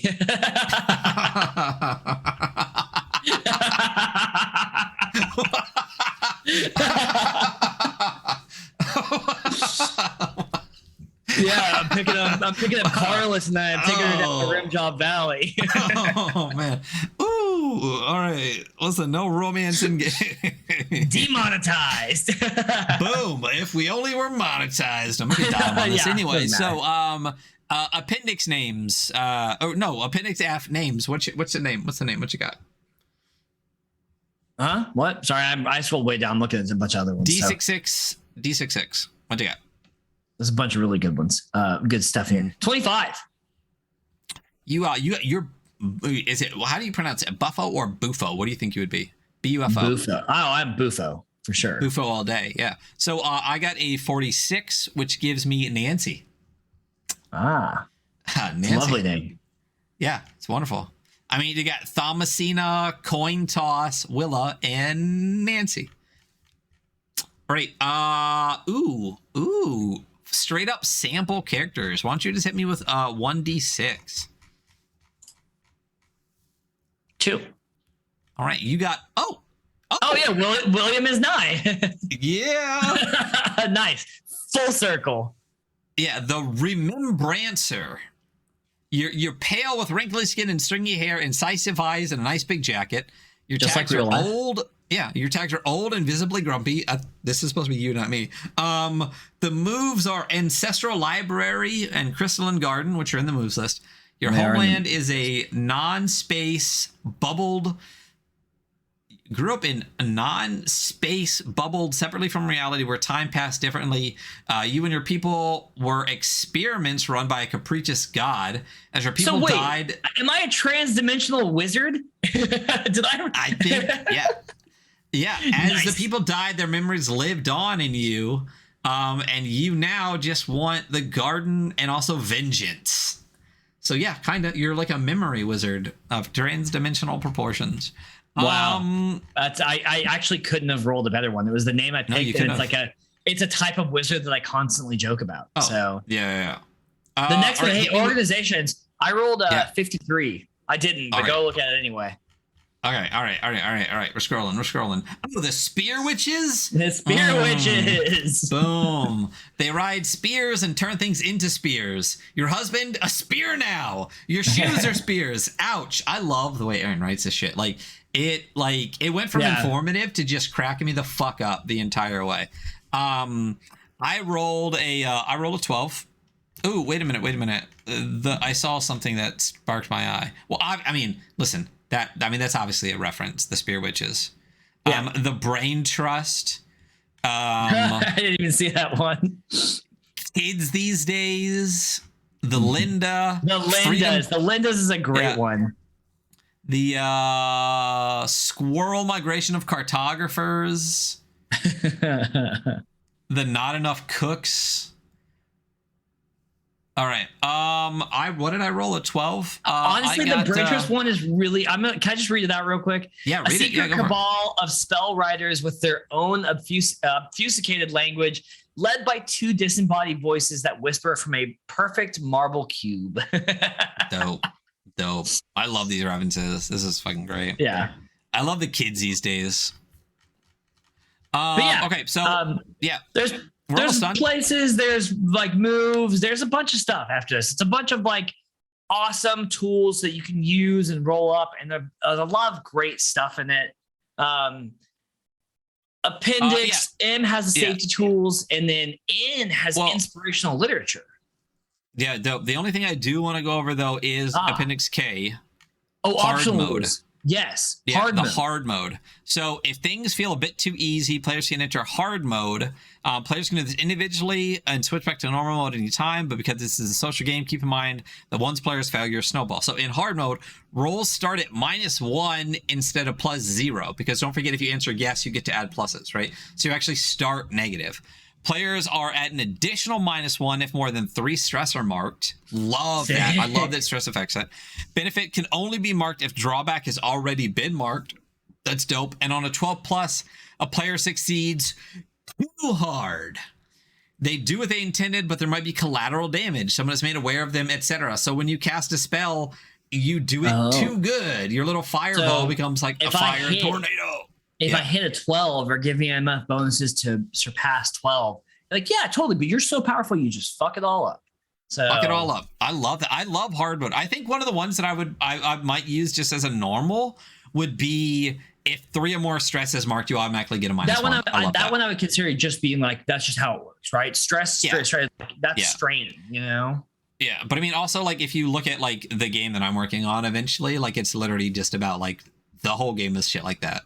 Where it's like, oh, you got some stress? It sucks for you. You got like a -100. So yeah,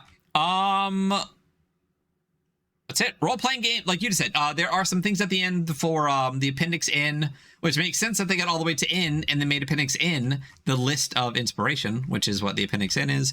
But the role-playing games, Apocalypse World, obviously, Passion de la Passiones, which Aaron discussed already, Pipe Dream, The Veil, Jared Sinclair's 6E, which is great. We should read that sometime too.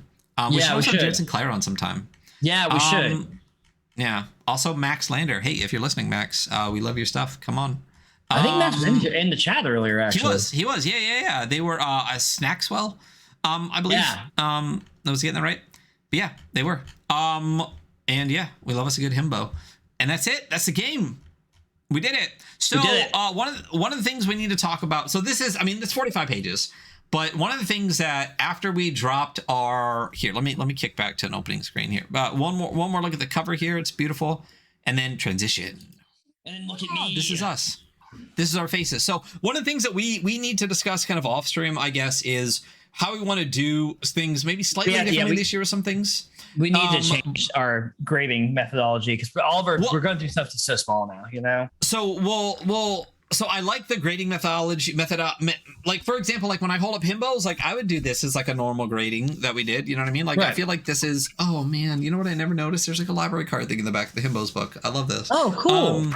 Yeah. But I feel like this kind of book is big enough to do something like that. I feel like with books like this, even though it's like 40 something pages, a lot, like we said, a lot of it is like guidance, you know, as much as like it is a game. So with zines, and one of the things we got with the year-end review, a lot of people liked it. A lot of people like understood it and really enjoyed it. But a lot of it was just, well, why didn't you grade the zines? Because we had a picture of like a lot of the zines we went over, and there was seriously like what, like 16, 17 zines. We transitioned really hard. The second half of the year, we transitioned really hard into just banging out zines, you know? We kind of got to a point where we're both like, hey, listen, our lives are both really busy. We don't want to do this for 3 hours all the time. Let's do something slightly shorter. Also, a lot of our favorite creators do zine size stuff. Like we kind of hit a lot of games that are like 200 pages long, and wanted to do something a little different. So we again, off stream, because I need to go to bed. We got to figure out how we want to grade. Yeah, how we want to grade things like this. My quick spitball is maybe instead of 5 scores, 3 scores, and do something more like system vibe and something like that. So we can at least give kind of. Yeah. So listen, if you're listening right now or watching this, and you have suggestions for what 3 or 4 aspects of zines we should grade, drop it in the comments. Maybe we'll steal your idea. We won't credit you. But I do feel like that means like at the year-end review, that means we can do, you know, the 5 sets of 5 like we did for the other things, but we can do 3 sets of 3 for all the zines. We can pick like the top 3 vibes, the top 3 systems, the top 3 this or that, and then that'll give people a little bit better recognition, because I did kind of feel bad because a lot of my favorite stuff was in the unscored because they were just, for whatever reason, like they weren't long enough, like there wasn't enough art because we felt like it would have been a disservice to grade them up against something that's like 200 pages long, you know? Per usual, man. I'm just like, you know, I play Bastards fucking weekly, you know, like I have everything that came out for the Bastards Jam. I have everything. And it was like, we didn't grade it. We didn't grade it. Yeah. There's not a single bit of art outside the front cover. You know what I mean? So it felt like, not that we didn't want to, but it just felt like it would have been a disservice based on what we were doing at the time. So we're going to tweak some stuff. I think, like I said, the bigger books, we're going to keep the format we have, because I feel like we did get into a good rhythm and a good. We should keep, but we'll make a zine one. Yeah. So drop your suggestions. You know, drop it.